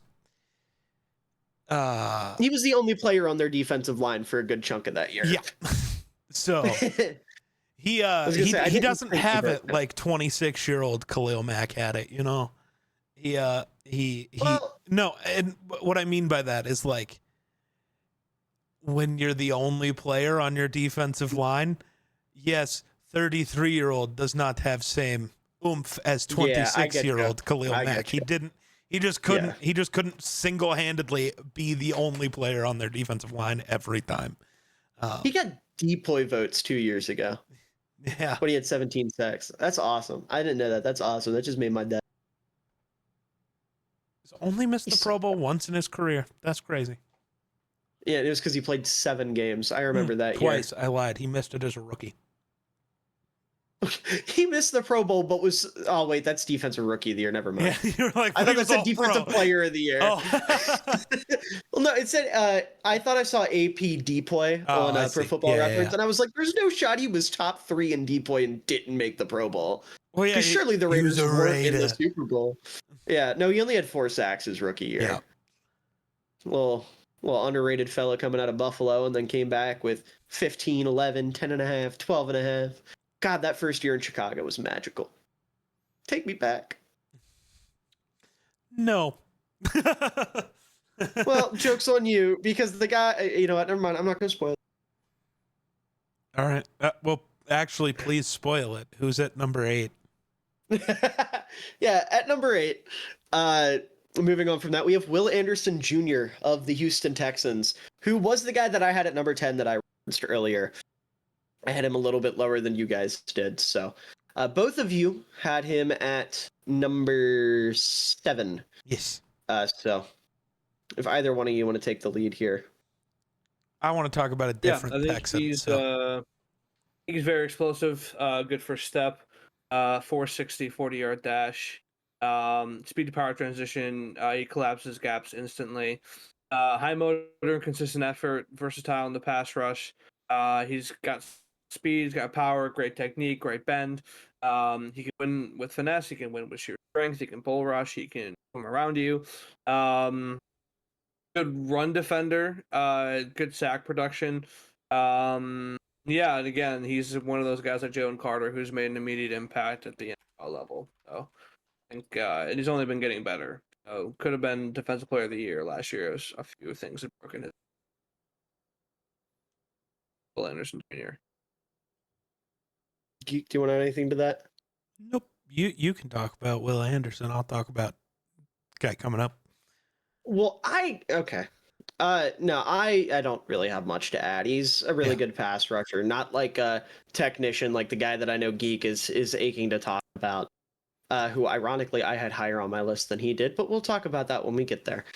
Either like a good all-around player, someone that I obviously on as a draft evaluator because I was so caught up on him not being able to tackle, and then lo and behold, he learned how to tackle, and now he is one of the best pass rushers in the league and part of one of the better defensive lines in the league. So he's an absolute stud, and I'm happy to be wrong. He's a baller. He's fun to watch. Was top 5 in pressure rate last year. Really smart run defender. Just a little bit of everything to his game, and gets to be the best Robin in football. Yeah, absolutely. I was gonna say if we're calling second edges Robins, he's Nightwing. Yeah, that's real. Ooh. He agreed that Nightwing's the best Robin. Clip it. Dick Grayson is the best Robin. I've never disagreed with that. I know. I like Jason Todd more as a character, but he realistically he was only Robin for like not that long in real time. Like objectively speaking, as Robins, he is the worst. Yeah, because he just didn't get to be Robin very long. Yeah. I actually I have a video coming out talking about what I want the DCU to do with the Bat family, and in like storyline, I want Jason Todd to only be Robin for like 6 months. Well, I don't think we're gonna see him as Robin. Well, Because they're watch, jumping right. yeah, watch the video when it comes out. I'm not gonna break it all down Okay. here. Just watch the video Okay. when it comes out. Okay. No, he won't appear as a Robin in like a mainline movie for sure. I get you. Yeah. I get you. But moving on from that, we got a tie here at 6, and this is going to, I think, boil a geek's blood. Uh-huh. At number 6, we have a tie between TJ Watt and Daniil Hunter.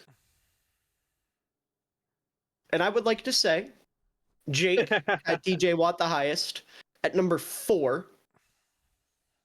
And then I had Daniil Hunter the highest at number 5. Where did you have TJ Watt? I had TJ Watt at 7. I had him at 9. Yes, you did. So this was where I wanted to bring up Josh Hines-Allen. I was having Grenard on the list either way. It was a debate for me between Josh Hines-Allen and TJ Watt. That was my issue. I think TJ Watt is the most overrated defensive player in all of football. His bag is not that good. He doesn't get pressures. He's not that great as a run defender. He just gets sacks every once in a while and then does nothing on every other play. He is the least impactful defensive player of the year candidate I've ever seen. Most plays when you watch the Steelers, you watch TJ Watt try to get off. He doesn't get it perfect, and he just stops and stands there and watches the play happen. It is the most ridiculous thing I've ever seen. I'm going to let somebody else who actually has something nice to say about TJ Watt talk for a second, though. Jake? Yeah, and so what I will say kindly about TJ Watt is he's a phenomenal pass rusher. What does he have? 108 sacks. Yeah, single season, he tied the record 22 and a half in 2021, I think. He's got a high motor, relentless pursuit. His effort is there. I do think he's got some good technique to him. 4-time first-team All-Pro. Obviously, he's Defensive Player of the Year winner. Second fastest to 100 sacks behind the GOAT Reggie White. He's adaptable and he can attack from both sides. And so that's the positives. I will say, I think Geek is underselling his run defense just a tad. Because while he's not, like, at this point in his career, the most physically dominant player on the planet or anything, he's still a very smart edge rusher, and his run diagnostics and run fits are very, very good. So even if, like, on a down-to-down basis, making a splash plays in the run game or something like that, he's still setting up for the guys behind him to come downhill and make plays. Sure, I will say, that doesn't make though, you a top 10 edge rusher. No, it doesn't. I'm not saying that to, like, disagree with you. Yeah. I respect how low you have him, because the numbers, especially from last year, back it up. TJ Watt actually, let me rephrase this into a question. TJ Watt had a 13.3% pass rush win rate last year. Where do you guys think that ranked among all edge rushers? Or, I'm sorry, all defensive linemen, not edge rushers, all defensive linemen. I don't know if that changed my number that much. It changed my brain, though. I'm going to say he's at like 22. Be kind. Yeah, I don't know. Yeah, I figured. I was trying to be kind. Is he 40. like 40 to 35. 36. 38. It was 38th in the league. Yeah. Granted, most of that happened because the back half of the season, he just didn't look like a football player anymore. But I do agree. I think he's become very, very rated at this stage in his career. And the fact that Pittsburgh just paid him as much as they did astounds me. Like, I understand they backed themselves into a corner and had to do it. But them backing themselves into that corner is horrific team building we have not seen since prime Mickey Loomis. Like, it is horrific, the situation Pittsburgh has put themselves in, because they are literally banking on the unction returning to prime form on both sides of the ball to be relevant, and it's going to result in them probably winning 8 games again. But that being said, you know who is still in prime form? Is still in prime form and arguably only getting better. Yeah. Danielle Hunter, the best technician among all edge rushers, I think, pretty easily. Geek, I My can goat. see you're like bouncing up and down in your seat. Go ahead. Because I'm happy. The world is finally getting to see Danielle Hunter because for whatever reason he was never talked about in Minnesota. It made no sense, but it's true. Now the world gets to see him because apparently we care more about the Texans than the Vikings. I don't know how that works, but here we are. I don't think that's true for either of you. I care way more about the Texans. No, because see, hate is an emotion that involves care. You have to care. I'm more willing to say nice things about Texans players than Vikings players. Well, sure, but that doesn't make you care more. Hate is an emotion that can only be attributed because you care in a way. Hate's a bad emotion. I don't feel hate. I feel strong dislike. Oh my God. I'm no Sith. We don't hate here. Yes, we do. We hate, but only to those who deserve it. The Minnesota Vikings don't have any active predators on their team. Therefore, no hate. Real. Cleveland, on the other hand, I'm not going to get Cleveland. started. We hate New Orleans. Oh, yeah. I forgot for a second. It's not any of their players. It's the organization. It's not the players. It's New Orleans. It's the ownership. That's never getting better. Yeah. So, yeah. But no, Danielle Hunter is just awesome. As Miller said, maybe the best technician in football. He is an incredibly good run defender. He is just awesome at everything he does. Basically, when Jake was talking about Will Anderson and everything he was good at, just turn that dial up by like 7 or 8 notches and you have Danielle Hunter. He just does everything incredibly well. And is just also one of the, like, while being a great technician, he is also a physical freak that doesn't make sense, which is an incredible combination. Yeah. And I'd like to point out, too, what I also love about Danielle Hunter is his football IQ as a pass rusher, because I don't think I've ever seen an offensive tackle know what's happening when Danielle Hunter runs at them. He always has them guessing. He's so good at faking moves, like, threatening to bend the corner and then spinning back inside, or acting like he's going to attack the gap and then spin around outside. Like, he's so good. That one rep he had against Penei Sewell last year where Penei Sewell literally went flying was fucking incredible. Like, he's so good. There was a different rep last year where he did basically a half spin move. He straight up turned his back to the offensive tackle and just still beat. Like, I don't get how he does these things. It's like, it's one of those, that's not how football works, but somehow it worked. He's so awesome. I'd just like to point out, for Geeks purposes, in case you want to take it up with him after we're done recording here, Jake had him at number 9. That's crazy. Former Viking tax. Having TJ Watt over him at any point is crazy. But speaking of players that Jake rated very differently than the rest of us, I guess not very differently. The difference between him being around the top 5 and number 3 is Aiden Hutchinson of the Detroit Lions, who, like I said, peaked at number 3 on Jake's list. I had at number 6, just behind Danielle Hunter, and Geek had at number 5, just ahead of Danielle Hunter. So, Jake, take it away. If it had not been for his leg, Aiden Hutchinson would have a Defensive Player of the Year. He would be already one of the more decorated young defensive tackles, if not the most decorated young defensive edges or linemen in the NFL. But his leg broke, and that's not his fault. And we got robbed of the Defensive Player of the Year season that I think surely would have happened. He's on pace for. He's a explosive pass rusher. His first step in natural power, fantastic. He's got elite football IQ. Hand technique is fantastic. Leverage is good. His high motor, relentless pursuit. He's absolutely ridiculous with his motor. He does not give up on a play. Consistent pressure generation, great defensive production. He's a proven sack producer. Again, we would have seen it if he hadn't gotten hurt this past year. He had 11 and a half sacks in 2023. Picked off Aaron Rodgers in 2023. So, again, we're measuring defensive linemen by picking off Aaron Rodgers. That's where Aiden Hutchinson comes in as well. And yeah, he was an all rookie. He's been a Pro Bowl selection. And he's very, very easily made an immediate impact in the NFL. So there it is.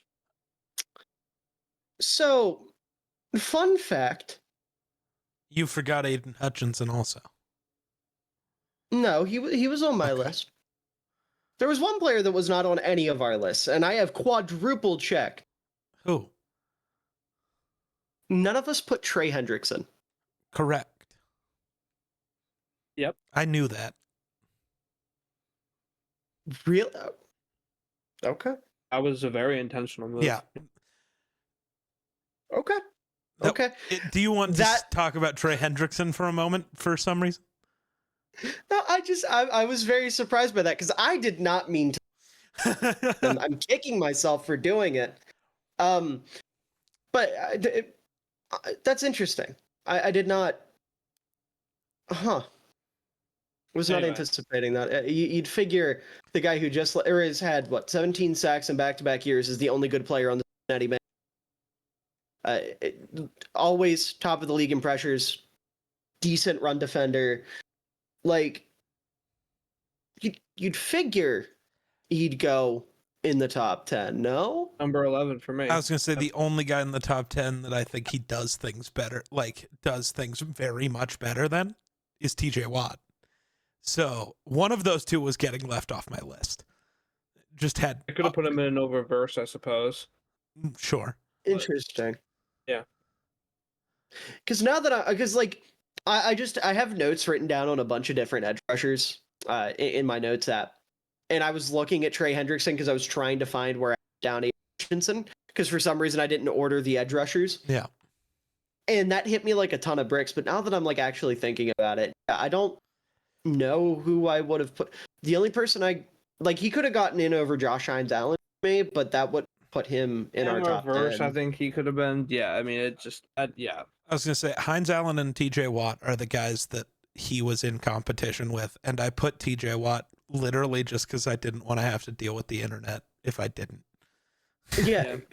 Because I guess Trey Hendrickson is just not as good of a run defender as some of these other guys. Yeah. He's a lot more one-dimensional as a pure pass rusher. So I can okay. Yep. Okay, it has been rationalized. Do either of you have anything to add on to my Hutchinson rant? Yeah, dude. I mean, he was going to be Defensive Player of the Year last year. There's no question. No, he had I 7.5 sacks and 18 QB hits in 4.5 games. That's ridiculous. And I know the injury tax should matter, but it's a broken leg. It's going to heal, and he's not going to be any different at all. Like, at least he shouldn't be. So this isn't like a ligament issue where we have to be concerned about it again. He's going to be fine. And this isn't, a big thing in that way. So, like, he's 24 and was just on pace to maybe have the greatest edge rusher year of all time. Like, I think putting him at 5 is almost disrespectful with what he was doing last year. And I hate saying that because he's a Detroit Lion. But yeah. Yeah. No, he just to further paint that picture with how good he was to start the year. In the whatever it was, 4.5, 5 games he played, he had a 38% pass rush win rate. Jesus. Through that point, Myles Garrett was second in the league with a 23% rate. Yeah. It's a 15% difference. He was also 6th in pressure rate. He's just such a freaky specimen of an edge rusher. Being as big as he is, moving as well. Sure, he's not like as bendy or as fluid as some of the guys we're going to talk about here in a second, but like what he doesn't have in that, he more than makes up for in his power. He's somebody that's just completely unfazed by like chip help. You can't double team him with a tight end because he's just going to make that tight end pants. Like he is so good. And then on top of that, he's another guy like to super hard to prep for. Excuse me, because he just tries so many different things. Like he might not have a fully developed pass rushing bag in terms of like he has all sorts at his like disposal that he's mastered. But he'll be damned if he's not going to try everything he can feasibly think of, and eventually something will work. To say he'd just be doing shit. Yeah. Yeah, he's the fuck it we ball edge, and it's so fun to watch, as much as I hate that he's in Detroit. I will say, though, and maybe this is just a me thing, there is not a player that I hate seeing more without their helmet on, because I despise the one eye black thing. I think it's stupid. It's not practical. It makes no sense. You're just trying to aura farm, and it's so silly. I thought he did the like cover his whole face thing, and you were gonna hate that. I was like, I love that. No, that's just cool. battle paint. And not only that, but it's functional. Yeah. Like it attracts the sunlight. In this case, what are you running around the whole time? Like, well, maybe he only is worried about his dominant eye. Yeah, like actually, maybe he only cares about that. This is the analysis we need. Next time someone talks to Aiden Hutchinson... We got the Justin Jefferson analysis with his eyes. Where's the Aiden Hutchinson eye analysis? I was going to say, don't ever ask him again about Dan Campbell's coaching, about what it's like working on the defense without Aaron Glenn, how he's going to mix with some of the new pieces on the defensive line, what they're going to do. Throw all that shit out. I want to know if there is a real reason why he does the one eye block. That's what I want to know. That's what I need to know. That's the hard-hitting journalism that the people are demanding. But that being said, moving up to number 4, we have a player who peaked on my list at number 3, and that is Mad Max Crosby of the Las Vegas Raiders. He was number 4 on Geek's list and number 6 on Jake's list. Jake, why do you hate Max Crosby? Why do I hate Max Crosby? Yeah, what did he do to you? Where was he on my list? 6.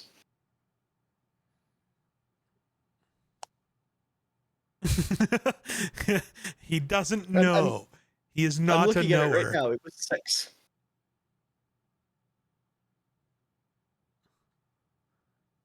Yes. No, for me, explain to me which thing TJ Watt does better, please. I disagree with last week, Jake. True. Max Crosby, if I put my rankings out today, would be ahead of both Bosa and Watt, and at number 4 on my list. At number 4, so that would be worth what, 7? Yeah, that pimp. I'm sure he'll jump up on this list a little bit. That would put him at number 3. And who would be at 4 then? Now let's omit. So we're canceling out last week, Jake. So at number 4 then is Nick Bosa. I can't think of a funny way to intro him without sounding like a complete hater and making myself not want to talk about it. Say Nick Bosa.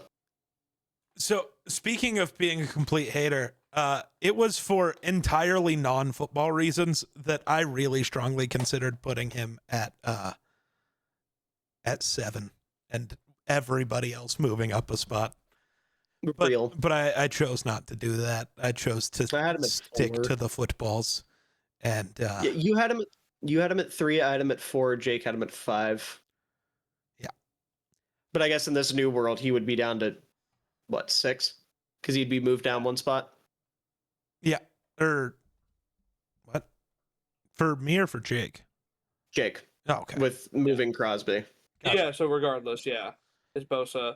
Yeah, I still think Bosa's really, really good, despite his off the field beliefs and what he says and does. Yeah. Elite power, elite athleticism, gets off the ball well.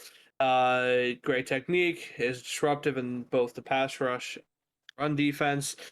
Got a good motor. He pursues well. He's a multi-tool pass rusher with very good power. Again, he can rip through. He can swim past you. Again, his production is there. Defensive Rookie of the Year, Defensive Player of the Year. I think 4-time Pro Bowler, first team All-Pro. 62.5 career sacks. Just always good in production. So yeah. I just am looking at his Pro Football Reference page and I'm stunned. He has only been first or second team All-Pro once and has only received Defensive Player of the Year voting once. Like, honestly, based. That's crazy. No, based voters though. I guess, but also like Sure, but you know that's not why they voted against it. That's just I weird. know. That's just crazy. Yeah. There's a very realistic Just- chance he retires with only one all-pro team, and that's crazy. Well, I mean, yeah, fair, Miller. A man can hope. But like, that's crazy. He had, You know, like him being a complete loser aside, he is so explosive off the line. And what stands out to me is, you know, we talk a lot about like the hand fighting, keeping offensive tackles on their toes and whatnot. Nick Bosa plays edge like a receiver in the sense that he uses like full on head fakes to try to fake out tackles like a receiver would against a corner. And they're really effective. Like he's really, really good at winning by, you know, throwing out a head fake and then swimming or spinning or doing whatever. His bull rush is great. He's an insane lateral mover, really good gap shooter, really good at holding his own against the run. Like he's a good run defender. He had 60 plus pressures last year, had a 15.3% pressure rate. He's a damn good football player. He just unfortunately lacks any sort of critical thinking skills whatsoever. fair. Yeah.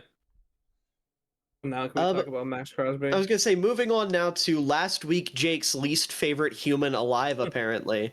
True. We have Max Crosby. So, Jake, would you like to atone for your sins? Yeah, so first of all, Max Crosby, I wanted to be known I'm mad at him again because I looked up Max Crosby's stats to make sure I was getting everything right. And the first image of him that came up is him attacking Jordan Love while Dontavian Wicks gets manned by a Las Vegas Raider defender in the background. So not a fan of what I'm seeing. But obviously, elite pass rusher, consistently produces. He ranks first in tackles for loss among defensive linemen since coming in the league, with 105. Is fourth in quarterback hits since entering the league, fourth in sacks since entering the league, fifth in pressure since entering the league. Exceptional high motor, good leader. That's not necessarily like a football thing. He's just a good leader. People love him, and he's a good part of that line. He's another one of those guys where you're like, where would they be without him? It would not be pretty. So, he's got great technique. His bend is crazy. Last week Jake was tired and dumb apparently. So. It happens. Just to atone for that, I'll put him at whatever I put him 3. I think That's valid. What stands out to me with Max Crosby is his motor and his range.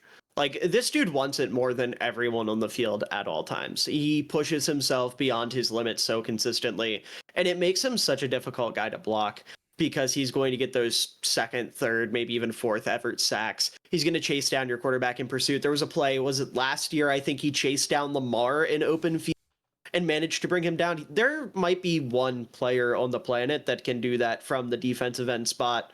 I think he might be the only one capable of doing that, like, ever. And even then, I don't know if he could replicate it because Lamar being Lamar. I was gonna say maybe the only other guy who could is Daniil Hunter because athletic freak. Like that's right. it. But the Point is, though, he wouldn't because Daniil doesn't have the same motor. Right, exactly. I'm just saying from an athleticism point, he Sure. But not only was he able to do that, he's consistently chasing down running backs 15, 20, 30 yards down the field. He does not quit until the whistle is blown and the play is over. He's so Sometimes good in that doesn't regard. make him quit either. That's true. Lateral agility is also crazy. He's able to jump gap to gap pretty quickly. Fantastic run defender. Another guy. I would say it's between him, Mac, and one of the guys in the top 2. I think we all know which one for like the best run defender among edge rushers. He's just so talented, and his range and his truly set him apart. Because even though someone like the guy we have at number 2 might be a little more athletic, his motor makes it so he pushes himself beyond his limits. It's truly a sight to behold. Yeah. But at number 2, I also must mention Max Crosby. Shout out to his dad, Robbie Oots. Owned him in the first preseason game. My GOAT, my beloved, Seattle's favorite player. I love him so much. I'm so glad people know who he is. I've been waiting for like 3 years, and now everyone knows. And he's That so game good. wasn't real. They tied. That game Did they tie? Yeah, that's not football. doesn't exist. Not real. Nothing good happened in that game. It ended in a tie. That's not football. I don't care. Robbie Oots fucking blocked Max Crosby one-on-one on a busted play and sprung a 30-yard run. Eat my nuts. Delete the footage. I can't delete. The footage will never be deleted because it lives on the Miller Football YouTube channel, bucko. 17,000 seen All it. right, submitting my copyright claim now. The NFL already beat you to it, buddy. Sorry, I'm not making my any money off strike. that My shit. copyright strike. I'm going to force it to be taken down. Because you Eat a can just wiener. falsely do that. Shout out And YouTube. Please talk about Penn State player now. Can we please? What, you think he made it to yeah, number he didn't. 2? He didn't make it in the top 10. He's not going to play football. He's retired. Yeah, we didn't put him. He doesn't have a contract. He's done because Jerry's never going to pay him. His career's over. This is the least phased I've ever seen Jake ever. There's no shot that this is true.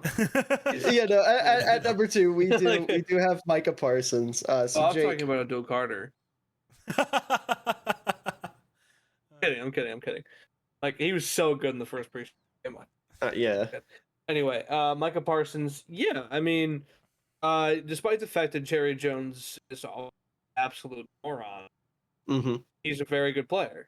Jerry Jones, it's just so unbelievable. He's just like, yeah, well, why should I pay a guy who got hurt once?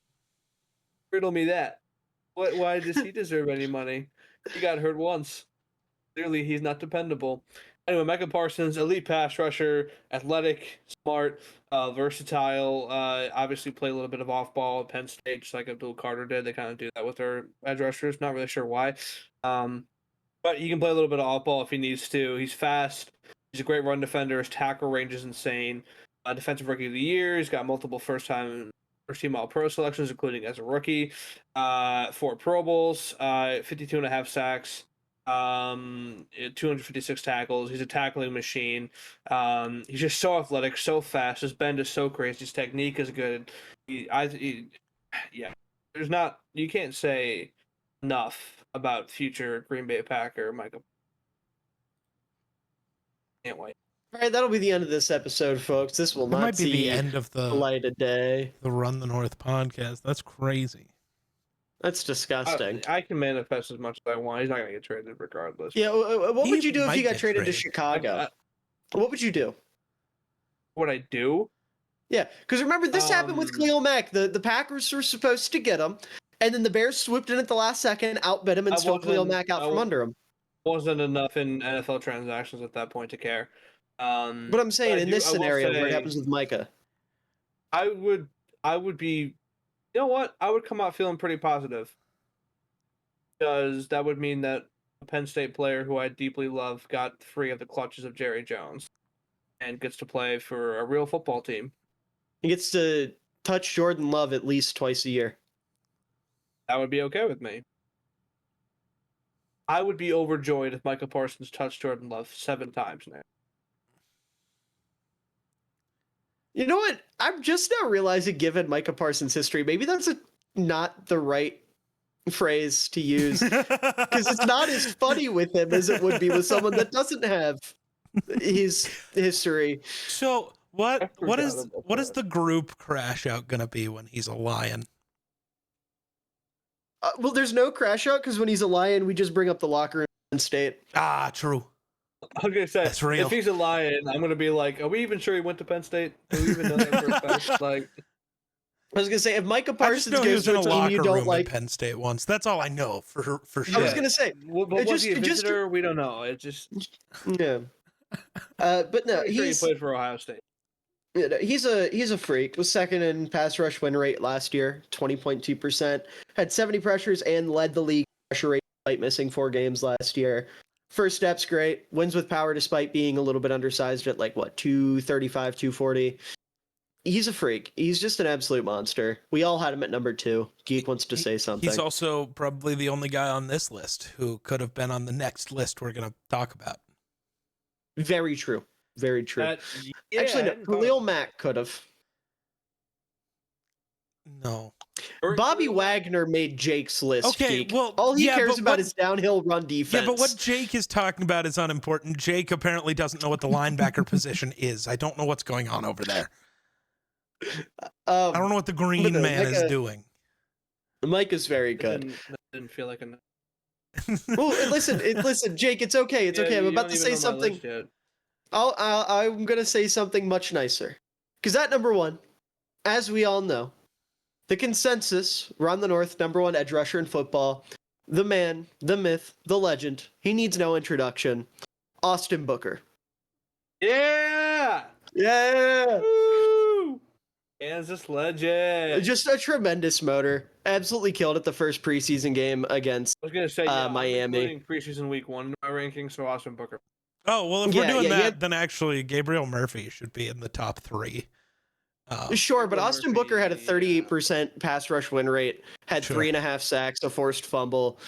He was the best player in the league preseason week 1.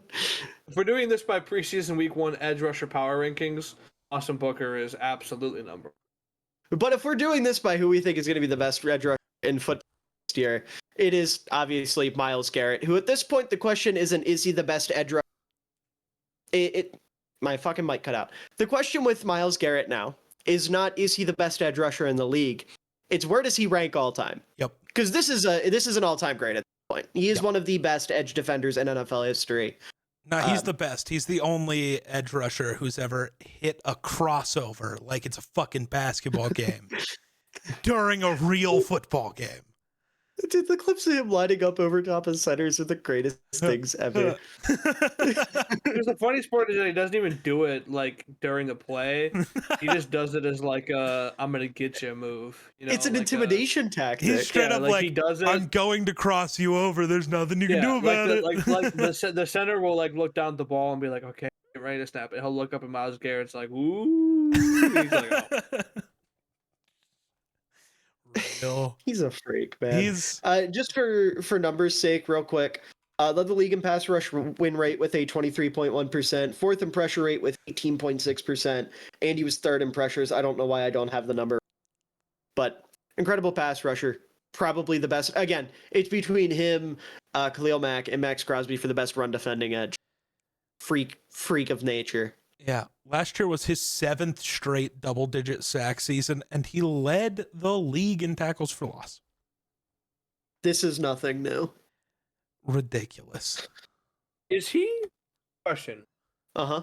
Is he already a top 10 edge rusher of all time?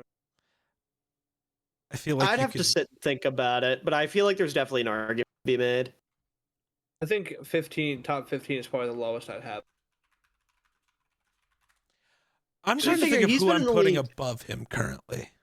Because of we don't have to go into like the full list of guys, but I think I'd firmly put him in the 10 to 13 range, if not higher. Yeah.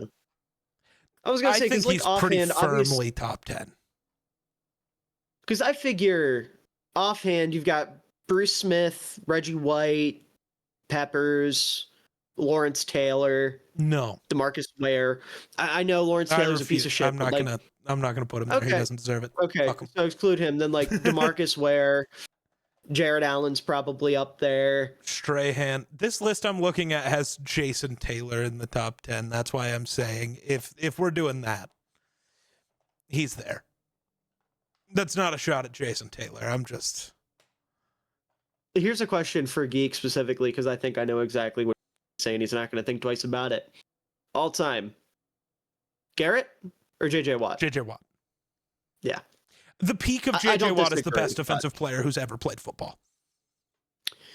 This guy did not see William Perry in 1985. Okay, dude.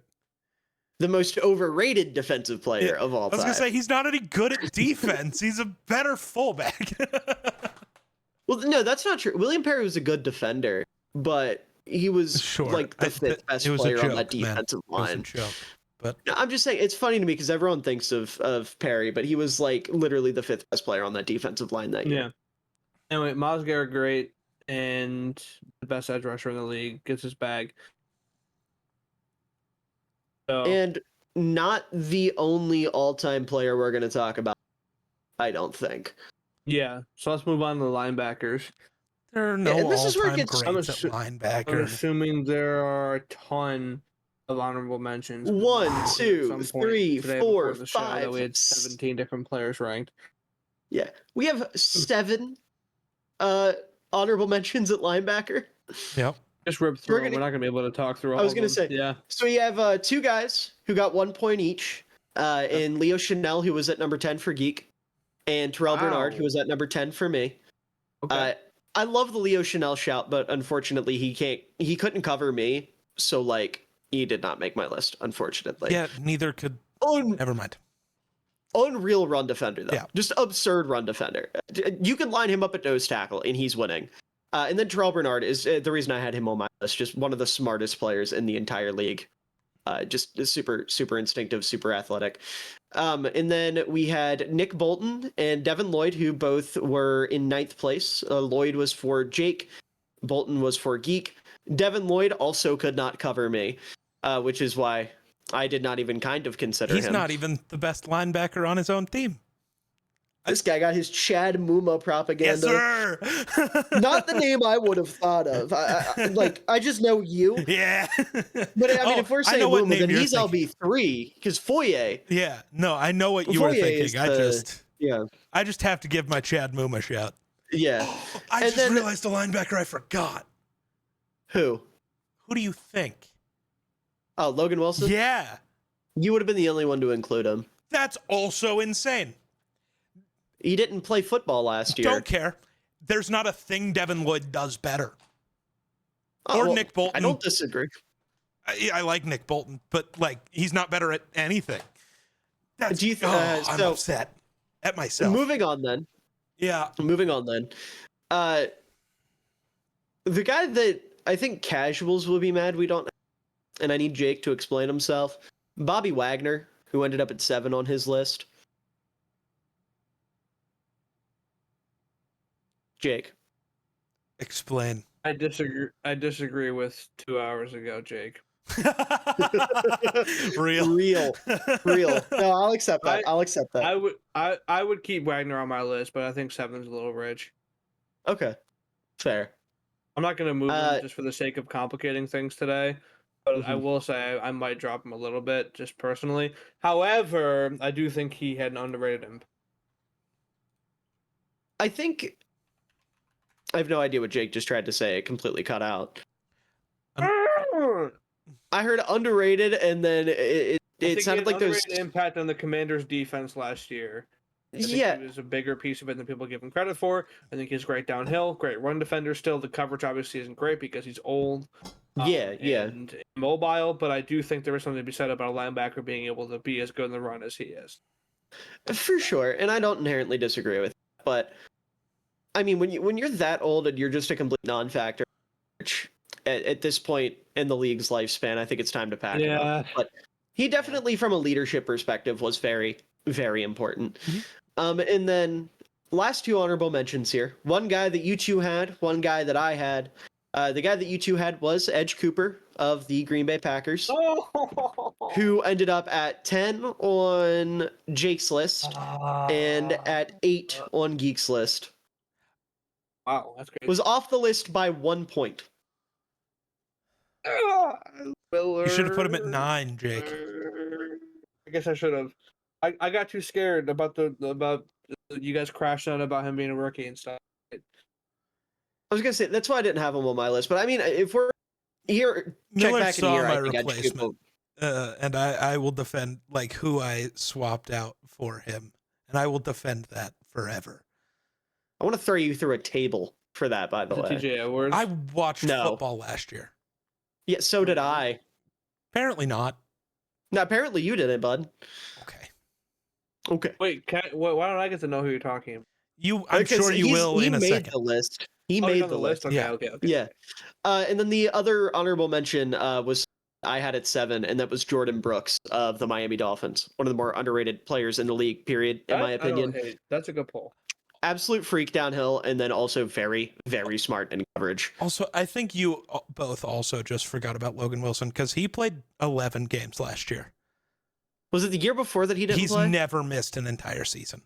He's never missed double-digit games. It's just the Bengals were so bad last year that it felt like he wasn't playing. Yeah, pretty much. Yeah, I could have seen him slipping into 10 over Terrell Bernard on my list. Yeah. I just forgot he existed, which is crazy. Shout out how awful the Bengals are. Yeah, so this list, we have a couple ties, so we'll just go ahead and jump into it here. We've got a tie at 9. 2 players that Jake and I had. I had one of them, Jake had the other. Had them both in 6th place. So we'll start with Jake's guy, Quincy Williams of the New York Jets. Did not make mine or Geek's list. Was right off of my list, unfortunately. Jake, Yeah, go on. so Quincy Williams, yeah, I think one thing that's key with him, exceptionally fast, great athletic burst. I think his instincts are really good. His football IQ is clearly very high. Very good run defender. 2023, he led all linebackers with 80 defensive stops, with 52 against the run. He's got great coverage efficiency, great ball skills. He was the most targeted off-ball linebacker and only allowed the 12th most passing yards on defense, which was tying for the league leader's position.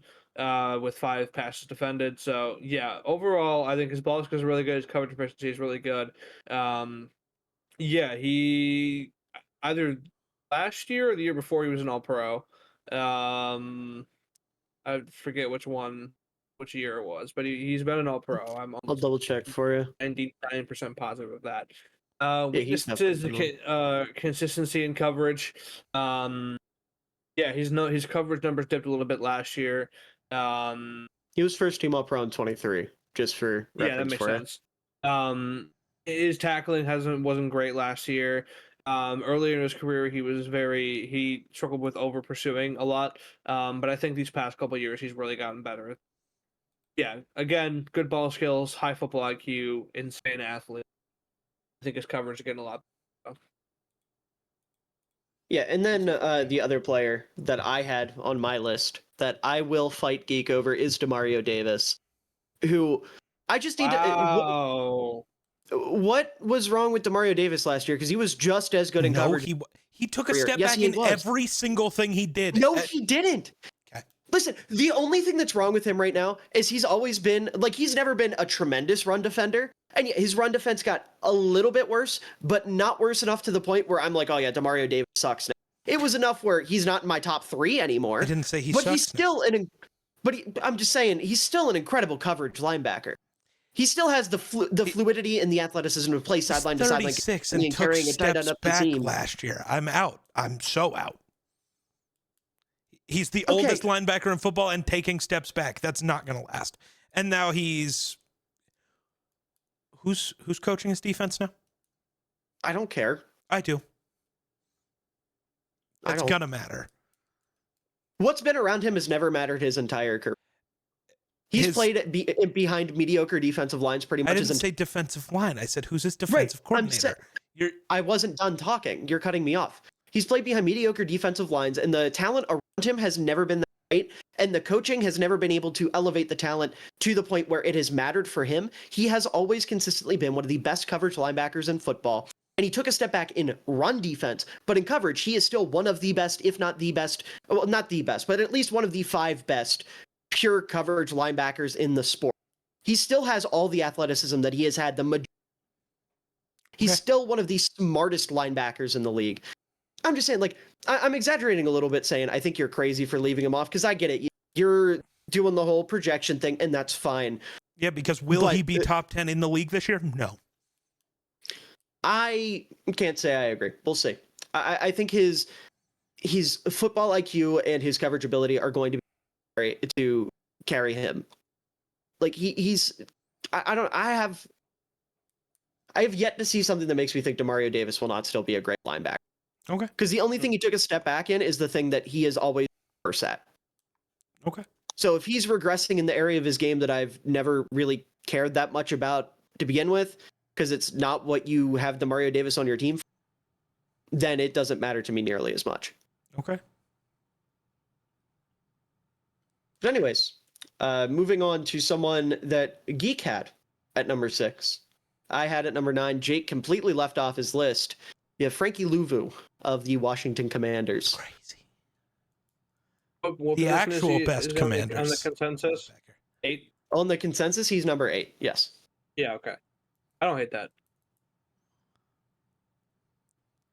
I don't Geek. have him on my list. I'm not talking about him. I just Go ahead. no. I said that he's the actual best inside linebacker on the No. Commanders, and Jake didn't yeah. respond. No, Luvu's awesome, dude. He is one of my favorite linebackers just to watch. He's so much fun all the time. I'm gonna let Miller actually talk about Luvu because you had him. Did I have him higher or did you? You had him higher. I had him higher. That makes sense. He's I had fun. him at I like 9. fun, Miller. I like fun. Get some whimsy in your life. You, of all people, could not tell me to get I whimsy in can. my. Get some Don't whimsy. you start. I Don't you can. start. There's no Listen, Frankie whimsy in Louvu- Demario Davis. There's whimsy in Frankie Louvu. He plays for Okay. the Saints. Saints tax matters. Bottom 4 linebacker of all time. Okay. Saints tax. No, Frankie Louvu, the only reason I didn't is because he's just not as good in coverage as some of the guys ahead of him. Like, he's a tremendous pass rusher, obviously played early in his career as an edge rusher, and then he made that transition to more of an off-ball linebacker role. And he's a great gap shooter, great downhill run defender, and he can, like, hold his own in zone, but he doesn't necessarily have the instincts or the anticipatory skills to consistently make plays on the ball in coverage. And he's also not fluid enough to, like, hang in man. I don't him to carry a linebacker or to carry a tight end up the seam or to follow a running back out of the backfield on a wheel route or something like that. So that's why he's a little bit lower for me. But if we're talking about just like pure enjoyment factor, yeah, he's easily one of the most fun linebackers in football. Like if we were ranking these linebackers on how fun they are to watch, Leo Chanel would probably be my number 1. Like it would be a much different. Actually, no, that's a lie. My number 1 would be my number. I'm kind of a glazer, but Chanel would be my number 2, and Louvu would definitely be in my top 5. Like he's a super fun player. He doesn't quite have the polish or the wide range of skill set that some of the other guys ahead of him have. So that's why he was a little bit lower for me. But speaking of people that Geek had higher than the rest of us, in fact, this is a player that only Geek had. And he had him at number 3, Blake Cashman of the Minnesota Vikings. Ridiculous, dude. I think it's crazy that you had him that high. 3 is absolutely. Did we watch football last year? lunacy. He's better at. Absolutely. Oh my god. Number 3 is absolutely No. a lunatic. How? I will say I Unbelievably understand high. you having him so high because of his importance specifically to Minnesota's defense. Like his personal value to the defense. His in personal Minnesota. value to a top 5 that. defense. That's important. And he's also a better run defender than people we've talked about. He's better coverage linebacker than a lot of the people we've talked about. And I'm sure a lot of the people coming up. That's insane to me that he's not even on your list. I disagree with him being a better run defender and coverage player than some of the guys we've talked about. I will push back on that. Yeah, well, I know, because either you didn't watch or the Vikings tax is going crazy right now. Or, as we talked about before we started recording, there's like 15, 20 linebackers you can argue in the top 10, and Cashman just wasn't one of the guys that made it in for me. Bias. Purple bias. Nope. No. So it's not bias now, but it was for when... The purple bias is the reason you put him at 3. No. Yeah. I'm not going to go that far. Actually, it's I understand where Geek is coming from. Like, I think 3 is crazy. Geek is he's valuing the importance of the player to the defense he's in, and like I can't get mad at that. I'm not upset with that. I do think it is a little rich, but I get it. I understand the method. I don't know how many guys that are still on my list that are actually going above him, but some of them are crazy. At least to me. Obviously, there's 2 that I don't think are crazy because I put them above them. And like there's one that I'm sure I'll be fine with, but like some of this is just like for certain guys I feel like it comes down to like, well, I remember that he's talked about as good sometimes, and then he's not actually that good at things anymore. I shouldn't say not actually that good at things anymore, but like I don't know. That's crazy to me. Blake Cashman is so good. My brain is broken now. Not on the list at all is crazy. I mean, it got him to number 7 on the consensus list. I think that's what matters. But it didn't. It's not I really on the consensus list. It's only no, based off of me. And you're gonna be even angrier. Probably. What's next? Just do it.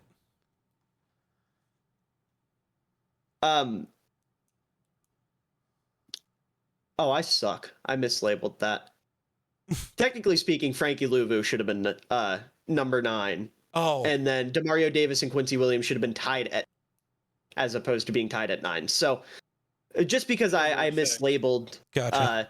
Because we have a tie at 6, and then we have 5 guys above the next 2 guys we're going to talk about. So just to recap, Quincy Williams, Demario Davis are tied at 10, not 9. Frankie Louvu's at 9. Blake Cashman's at 8. And then tied at 6, we have Dre Greenlaw of the Denver Broncos and TJ Edwards of my Chicago Bears. Okay. Greenlaw's really crazy, but the guy coming off an Achilles tear who didn't look good coming off the Achilles tear, I'm good. The one game he played last year against the Rams, he was the best player on the field the entire game. Okay. He was all over the place. Okay. But I'm obviously going to start with my boy here, with TJ Edwards, who obviously the Bears defense wasn't quite as good as Minnesota's last year. But in terms of importance, TJ Edwards' impact on the Bears defense was certainly to the level of impact Cashman had on Minnesota's defense. The difference was TJ Edwards was playing in a defense ran by a bunch of marsupials pounding sticks and rocks on the ground and shrieking in horror, whereas Blake Cashman was on a defense ran by the Brian Flores. Yeah. But TJ Edwards is just such an amazing processor. Like, his football IQ is unbelievable. Whether it comes to the way he processes run fits, his ability to come downhill and, take on a block, engage with a blocker, lay a strong hit on a running back. He's got so much pop in his game.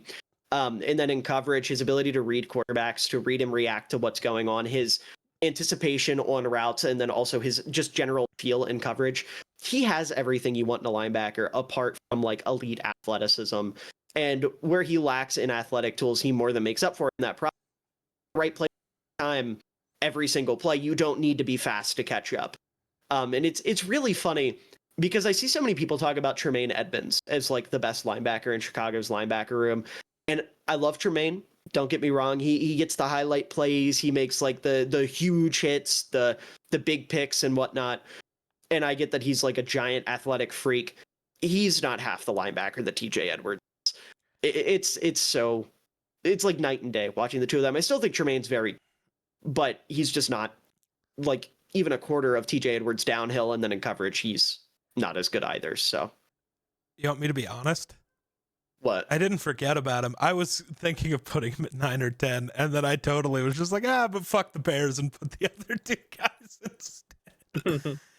I'll be honest when I'm being biased. I was gonna say, so I get accused of being biased when I don't put Cashman, but he was openly biased and not putting TJ because Edwards. That's the difference. Is I'll just tell you I'm being biased.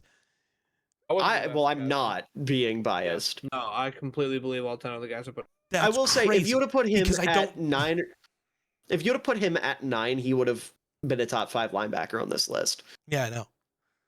That's crazy. That sucks.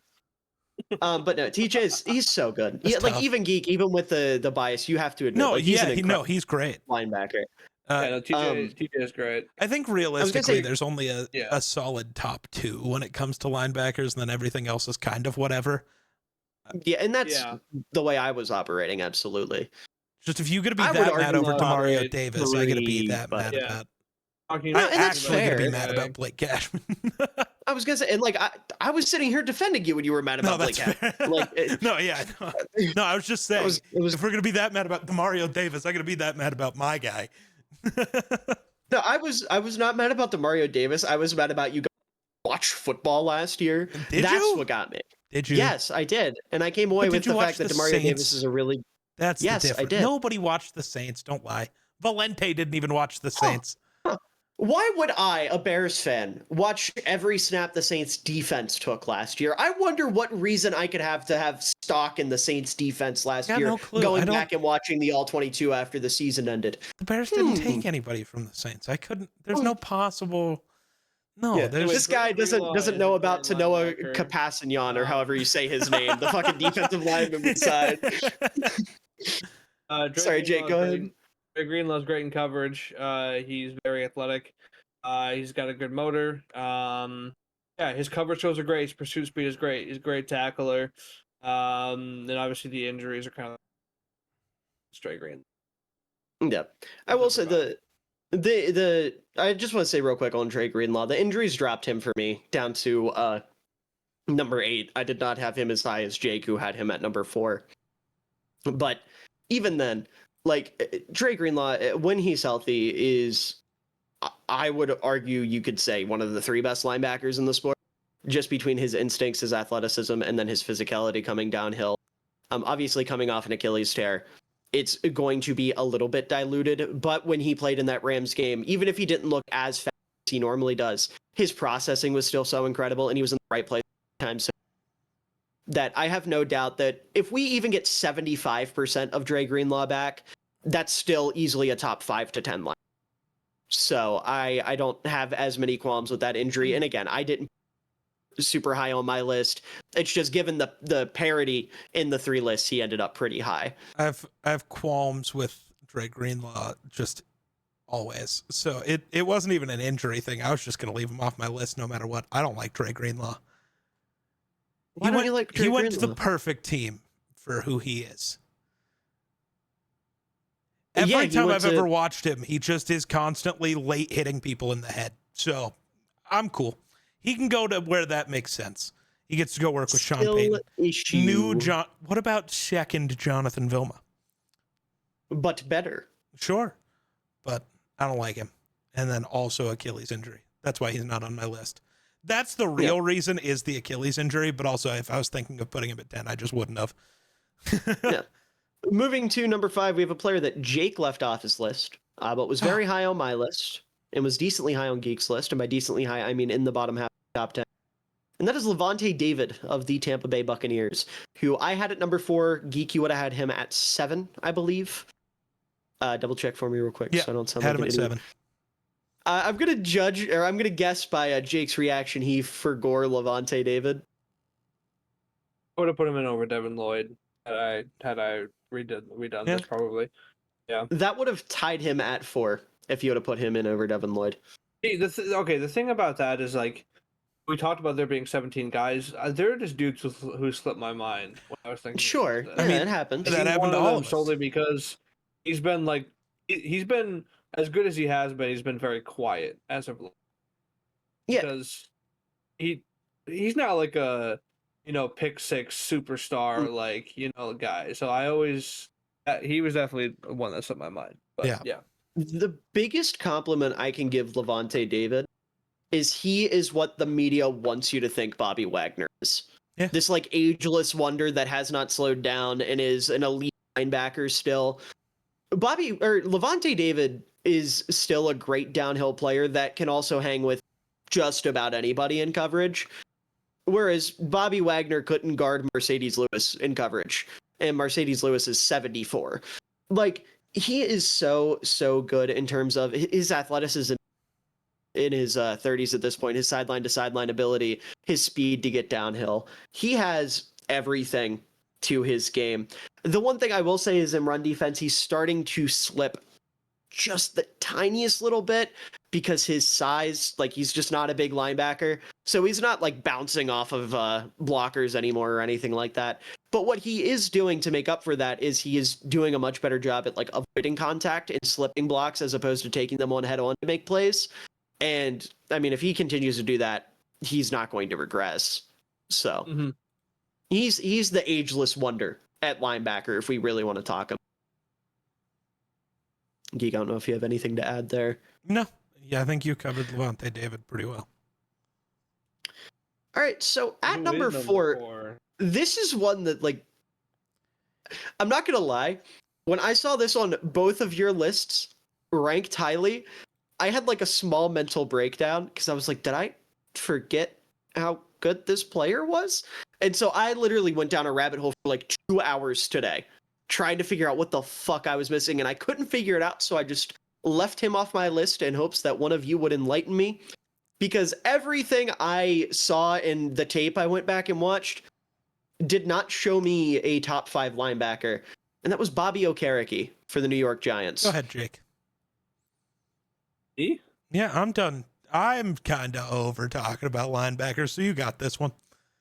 Okay, Bobby Okereke, elite instincts, great awareness, football IQ is very clearly high when you watch him.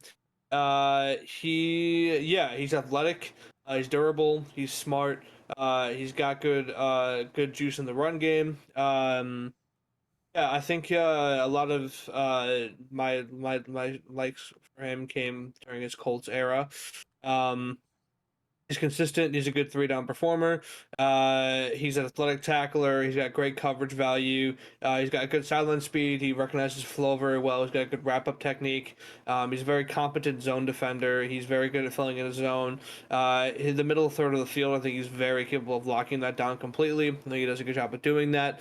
The weaknesses that I think Miller will probably point out as well. He can be over-aggressive at times. He can be misdirected on the flow a little bit.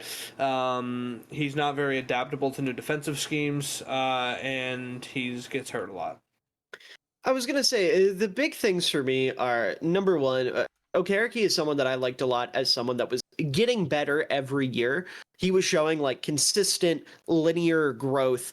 And then last year he hit a wall and like, like when you throw something in a wall and it smacks and it starts to just kind of slide down. He did not look like the same Bobby Okereke that I had like one of those guys last year. And I do think it has a little bit to do with that scheme adaptability. Like last year working with the Giants. And then also he's coming off a herniated disc, which seems like a major thing for a linebacker. Yeah. So for me personally, I didn't have him in the top 10, but I mean, yeah, he's an athletic line instincts. I can't disagree there.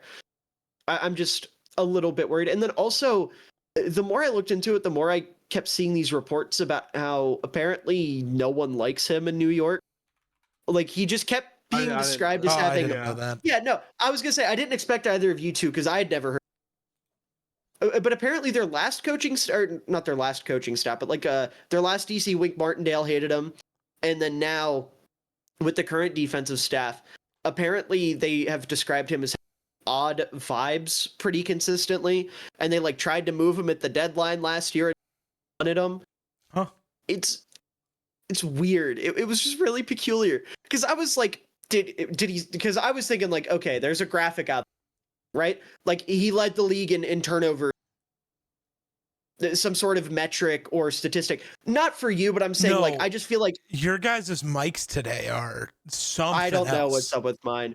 Yeah, but my point is like I thought there was something I was missing with some sort of like advanced analytic, and all I could find was apparently he has the worst vibes any linebacker in the league. Yeah, but I feel like doesn't the worst vibes in New York mean probably the best vibes because everything in New York sucks? So a bad vibe there is probably just a cool, whimsical guy. Or maybe he's so weird that even they're like, That's crazy. Is he just you could Jamal be right. Williams with worse reception? what? He just Jamal Williams with worse reception? Yeah, imagine if Jamal Williams would have broke out in New York. Nobody would have liked him. They would have called him like maybe a if Jamal weirdo and a Williams was piece in of New shit. York, they would have been Yeah. like, we hate this weirdo. You know? Right. Look at I this don't know. loser who likes anime. Yeah. I was gonna say like that's not like yeah. playing into my thoughts on Okereke at all. I just thought that Yeah, I was know. weird. Yeah, that I is bet I can weird. guess who number 3 is. I'd be Can you? surprised if it. I think it's on, No, but I had Roquan Smith. it is Roquan Smith at number Oh. 3. Oh, Geek had him a little bit lower than Jake and I did. And I understand that he's another player that had a bit of a down year last year. Mhm. But for me, in saying he had a down year, this is going to sound so rich coming from me, the resident Roquan Smith hater. No, I'm that's willing me. to give him. Okay, fair, but I also have been known to Yeah. not like. Smith as of late. Yeah. I'm a lot more vocal about it. I'll put it that way. Sure. With their defense last year, everyone took a step back without Mike McDonald, and they didn't figure out a whole mic fell. No wonder your mic doesn't work. You just keep dropping it. Fuck it, we're doing it live. You didn't even make a good point that deserved a mic drop. That's crazy. Okay, well, it wasn't an intentional mic drop. It was my fucking mic arm fell down. But no, that entire defense last year had a down year because of not having Mike McDonald and everyone kind of like having to almost relearn their assignment. Like there was a press conference or an interview where Quan Smith did where he was talking about the importance of like Kyle Hamilton back to deep safety because of the way they had things set up defensively. They were asking the two of them to split duties, and it made Roquan's job harder. It made Kyle Hamilton. No one was benefiting from it. They moved him back, and then Roquan was able to shoulder all of the burden in the front seven as like the quarterback of the defense, so to speak. And with his ability and his instincts and coverage and his recognition and run fits downhill, I still think he's an elite linebacker, as much as it does pain me to say it. Yeah, I don't really have much to add to that. He's great sideline to sideline. I think that's good. Obviously, he's a little undersized, but yeah, that's the one knock on him is he will get ate up at the line. Like I know me and Geek have talked about this 100 times. The greatest clip of all time, him getting fucking pancaked by Carson Wentz. Yeah. Right, like he's a little bit small, but like his coverage prowess is so good. He's such a good tackler. Yeah, and yeah, I can't remember any major injuries in his career. No, he's pretty durable. Yeah, he hasn't had any. He's got about 1,000 career tackles, so just solid, consistent. Obviously last year was tough without McDonald, but yeah, I expect at the very least a lateral year, if not better. I was gonna say if he has another year like last year, then I'll start having questions. But given that he had so many years before that, he's still on the right side of 30. And it wasn't like he took a step back athletically or anything. I really do feel like a lot of his shortcomings were schematic based as opposed to user error. We talk about someone who escaped the clutches of the Saints now. What, you think he's at number 2? This is Ruben Hippolyte, bub. The guy wasn't put a snap in the NFL yet. Yeah, no, he looked great in the first. He looked great in the preseason, man. He looked great in that first preseason. But no, at number 2 is in fact Zach Bond, who one could argue was the best linebacker in football last year. I put a little asterisk next to that because Freddie Boy was hurt, and we'll talk about him in a second. But other than that, Geek seems angry. No. Oh. I just... Not about anything currently, no. Oh, okay. But Zach Bond's a stud. He's an absolute freak. Genuinely one of the greatest stories ever. Because the idea that Vic Fangio watched him on tape as an edge rusher and was like, yeah, I like the way he moves his hips. I like how fluid he is. We're putting him in Mike. And he had a DPOY level season is unreal. Geek wants to say something. No, I've been on a train of hating on Vic Fangio, so my brain just wants to be like, well, what if it's more of the Eagles just don't have a single real linebacker on their roster? They were just like, the worst edge rusher we have. Let's see if he can play linebacker, and it just worked. What if it wasn't a stroke of genius? What if it was just a prayer? We'll see. They're gonna walk out against the Cowboys on Thursday Night Football. We're gonna see Josh Huff at the Well, no, they wouldn't do that now because they've got Bond and Giad Campbell. Oh, that's true. They've got second Zach right. Bond. Yes. Yeah, it's true. What about second? Literally, that's what they said in the first round. They said, second Zach Bond and took Giad Campbell. Real. Zach Bond is versatile. He's athletic. I think his instincts are great. His coverage is crazy for a guy who just started playing. It's insane how good he is in coverage. 151 tackles, 13 tackles for loss, 3.5 sacks, 5 forced fumbles, 4 passes defended, an interception, and obviously a huge part of the Super Bowl. In his first year playing the Mike position. Yeah. Nuts. If Depoy was as narrative based as like most valuable player, he would have won it. And that's Yeah. not a slight at Pat Surtain. It's just in terms of story, it was a lot more. They love their narratives for the MVP award, but not only like Jake Stock, his ability downhill is so good. He reads the run so well. He has these, I would say, second best run fits in the league. Just absolutely unbelievable across the board. And normally I'm very hesitant to put somebody that's like a 1-year wonder, so to speak, this high. But I'm so confident in his ability as a linebacker, and the fact that he was able to carve himself out a role, find his niche late in his career, and then get his pay off of it. Just awesome stuff. Mm-hmm. And then, of course, at number 1, Fred Warner of the 49ers. What?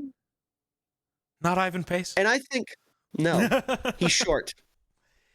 Well, that doesn't seem to be a problem for other guys who can't defend the run. Right. I'm going to make a point here that I don't think will land with my two, but I know at least one of our will get this. There is a running bit in the beloved anime Jujutsu Kaisen where whenever they introduce a new character, they will be like, this individual is the best at blank. And then afterwards there's a pause, and then they'll say, except for Satoru Gojo, of course. Meaning that Gojo is the best at literally everything. That's how I view Fred Warner. You could look at me and say, Roquan Smith's the best coverage linebacker in football, for example, and I'd say, sure. Except for Fred Warner, of course. You could look at me and say, Leo Chanel's the best downhill run defending linebacker, and I'd say, sure. Except for Fred Warner, of course. And I could go on and on. I'm not going to. Geeks getting tired of this bit. But the point is, he is so unbelievable in all phases of the game. Downhill is a run defender, sideline to sideline, in coverage. He is maybe the best Tampa 2, like, guarding that middle pole runner position that they call it, that middle of the field. He might be the best of all time at that. It's between, like, him, Brooks, and Urlacher. And he came into the league at the perfect time, because this is somebody that, as I already alluded to, like, he completely erases the middle of the field. And now when the league is so heavy and wanting to target the middle of the field, wanting to run these condensed formations and beat you with slants, crossers, whatever, over the middle of the field, you can't do it against him. It is unbelievable, the type of work he's able to do. And then to also be able to come downhill, play the run consistently, much like Myles Garrett, I think the conversation is less, is Fred Warner the best linebacker in the league right now, and more, where does Fred Warner rank among linebackers all time? And I don't know, maybe I'm too much of a dick rider, but I would say he's probably one of the 15, maybe 10 best all time. And I have a more irresponsible take that I'm not going to say because I know it would get me shot in several counties. So I'm going to keep it to myself. No, because I know you specifically are going to be angry and seem so checked out, and I don't want to force that on you. Say it. I think Fred Warner is the best linebacker of the last 20 years, not named Brian Urlacher or Ray Lewis. No. I think he's better than Luke Kuechly. That's crazy. I will die on that hill. Enjoy dying. That's crazy. Oh, God. What are you going to say? What are you going to say, Patrick Willis? I swear to God, Willis? if you say Patrick Willis, you're never coming on this podcast again. Slowly put your head down. Yeah. No. I was going to say that I agree with the Bears fan. That's crazy. I think at this point, I think you two are too young to talk to me anymore. 1A1B. I was gonna say, I think they are right there at 3 and 4. They can be. You can flip them however you want. Sure, and I'm not gonna call you crazy for saying the other way around. I realize I'm in the minority, but I will stand on. I think Fred Warner is a better linebacker than Kuechly was, and I think Fred Warner will be a first ballot Hall. I think Kuechly should have been. I think he should have been. I don't disagree with that point at all. I think is important. This matters to me is when we're trying to compare the two, because Fred Warner has had I can't speak, insane talent around him his entire career. Sure, Kuechly didn't. I would agree that is something that matters. But in this case of Fred Warner, where it is so apparent that he is a one-man wrecking crew and everything he does is like bouncing off of the other guys as much as it is just creating for himself at the linebacker spot. I mean, I don't. but it's one of those things. You don't think having one of the best pass rushes in football your entire career makes your job easier as a linebacker? I think it helps, but but still, the way he plays, I think he would be more than fine without it. Like last year, you look at his defensive line. Best defense in the NFL, like Kuechly did, without other like Hall of Fame level players. I think he could, yeah. Maybe he hasn't had a chance to, but I absolutely think he could. Like you look at last year, Jake. I promise I will. Just a second. I need to finish this point. Last year, outside of Nick Bosa, his entire defensive line was dog shit. And that like defense they wasn't were very good. absolutely horrible. Right. But I'm saying he was still playing. He was playing great. Let me finish. I was going to say he was still playing at an elite level and was still the best linebacker in football until he got hurt. And then he got hurt and took a step back and Zach Bond surpassed him. But the fact that he was still playing at the same level he's always played at with these guys makes me think that if he had a full season of being able to do that, being on an island, he could, maybe not literally make the Niners the best defense in football because there are so many incredible defenses right now. Yeah. But I think he could make the Niners defense like 15 spots better than it should be statistically across the board. Jake, please go ahead. I'm sorry. Yeah, I just want to mention, like, we're talking about like guys like Kuechly and Warner. Nobody's mentioned Patrick Willis yet, so he wasn't even the I best think there's another linebacker on his own team. I was gonna say I think there's another Bears linebacker from the 2000s I'd take over Pat Willis. Yeah, I was waiting for the bit. I didn't get called on for a really long time. I'm sorry. I have kind of faded away. I have very controversial 2000s linebackers takes because I also think Lance Briggs is the next name. Did Patrick Willis, was he first ballot? I can't remember. I swear to God, if he was first ballot and Kuechly wasn't, I might be making a trip to every Hall of Fame voter's house. Patrick Willis was not a first ballot Hall of Famer. But he wasn't? No. Is Google's AI lying to you again? It might be. Basically, here's the answer, I'm looking at Jake. a Sports Illustrated article from February, and it says... If Google's AI pops up telling you something, immediately assume it's entirely wrong, because it is every time. Probably fair. It's never correct. Yeah. No, as much as I hate Grant Cohn, he's not going to outwardly lie about something that you can fact check. Fact check. Like he might lie about something that is a little bit more subjective. But it does say here, 49ers Sports Illustrated, that he retired at 30, so he wasn't a first ballot, as he quote unquote should have been. Yeah, because he got in a couple years late, because he didn't get in until 24. He was in the same class as Peppers and Hester. And Willis retired in like, what, the mid 2010s, late 2010s?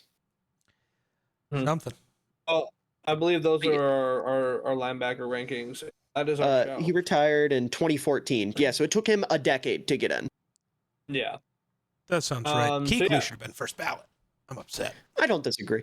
Real quick, just to recap the linebackers here, we had a tie at 9 with, at 10. We had a tie at 10 with Quincy Williams and Demario Davis.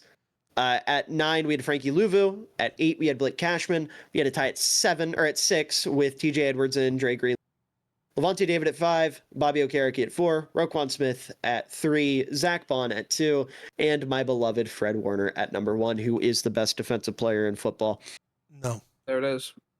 Again, another opinion that I'm okay with no one agreeing, but I will stand by it. Those are our linebacker rankings, and I believe that's all we got. So those are our rankings for edges, defensive tackles, and linebackers. We'll see you guys for the secondary next week, and then, again, it's football time after. And we'll get to actually watch Fred Warner play. We will get to watch Fred Warner play. We'll get to watch all these guys play, hopefully. But most importantly, Fred Warner. Nice I don't and think that's healthy. most important to any of us. I don't think that's most important to you. Seeing as none of us are Niners fans. He's up there. Top 3. Sure, top him, TJ, and Mac. No, I wasn't just talking about linebackers. We were just talking about watching football, and you're saying Fred Warner's the most important thing to you. That's crazy. I meant for like Anyway. out of the guys in this video. He's top Okay, 3. Okay, that's fair. Point being, that's our show. So if you're watching over on YouTube, give us a like, comment, subscribe. If you're listening on Spotify, give us a rating and a review. That'd be greatly appreciated. We'll see you guys, hopefully all 3 of us next week. Bye. Good thing.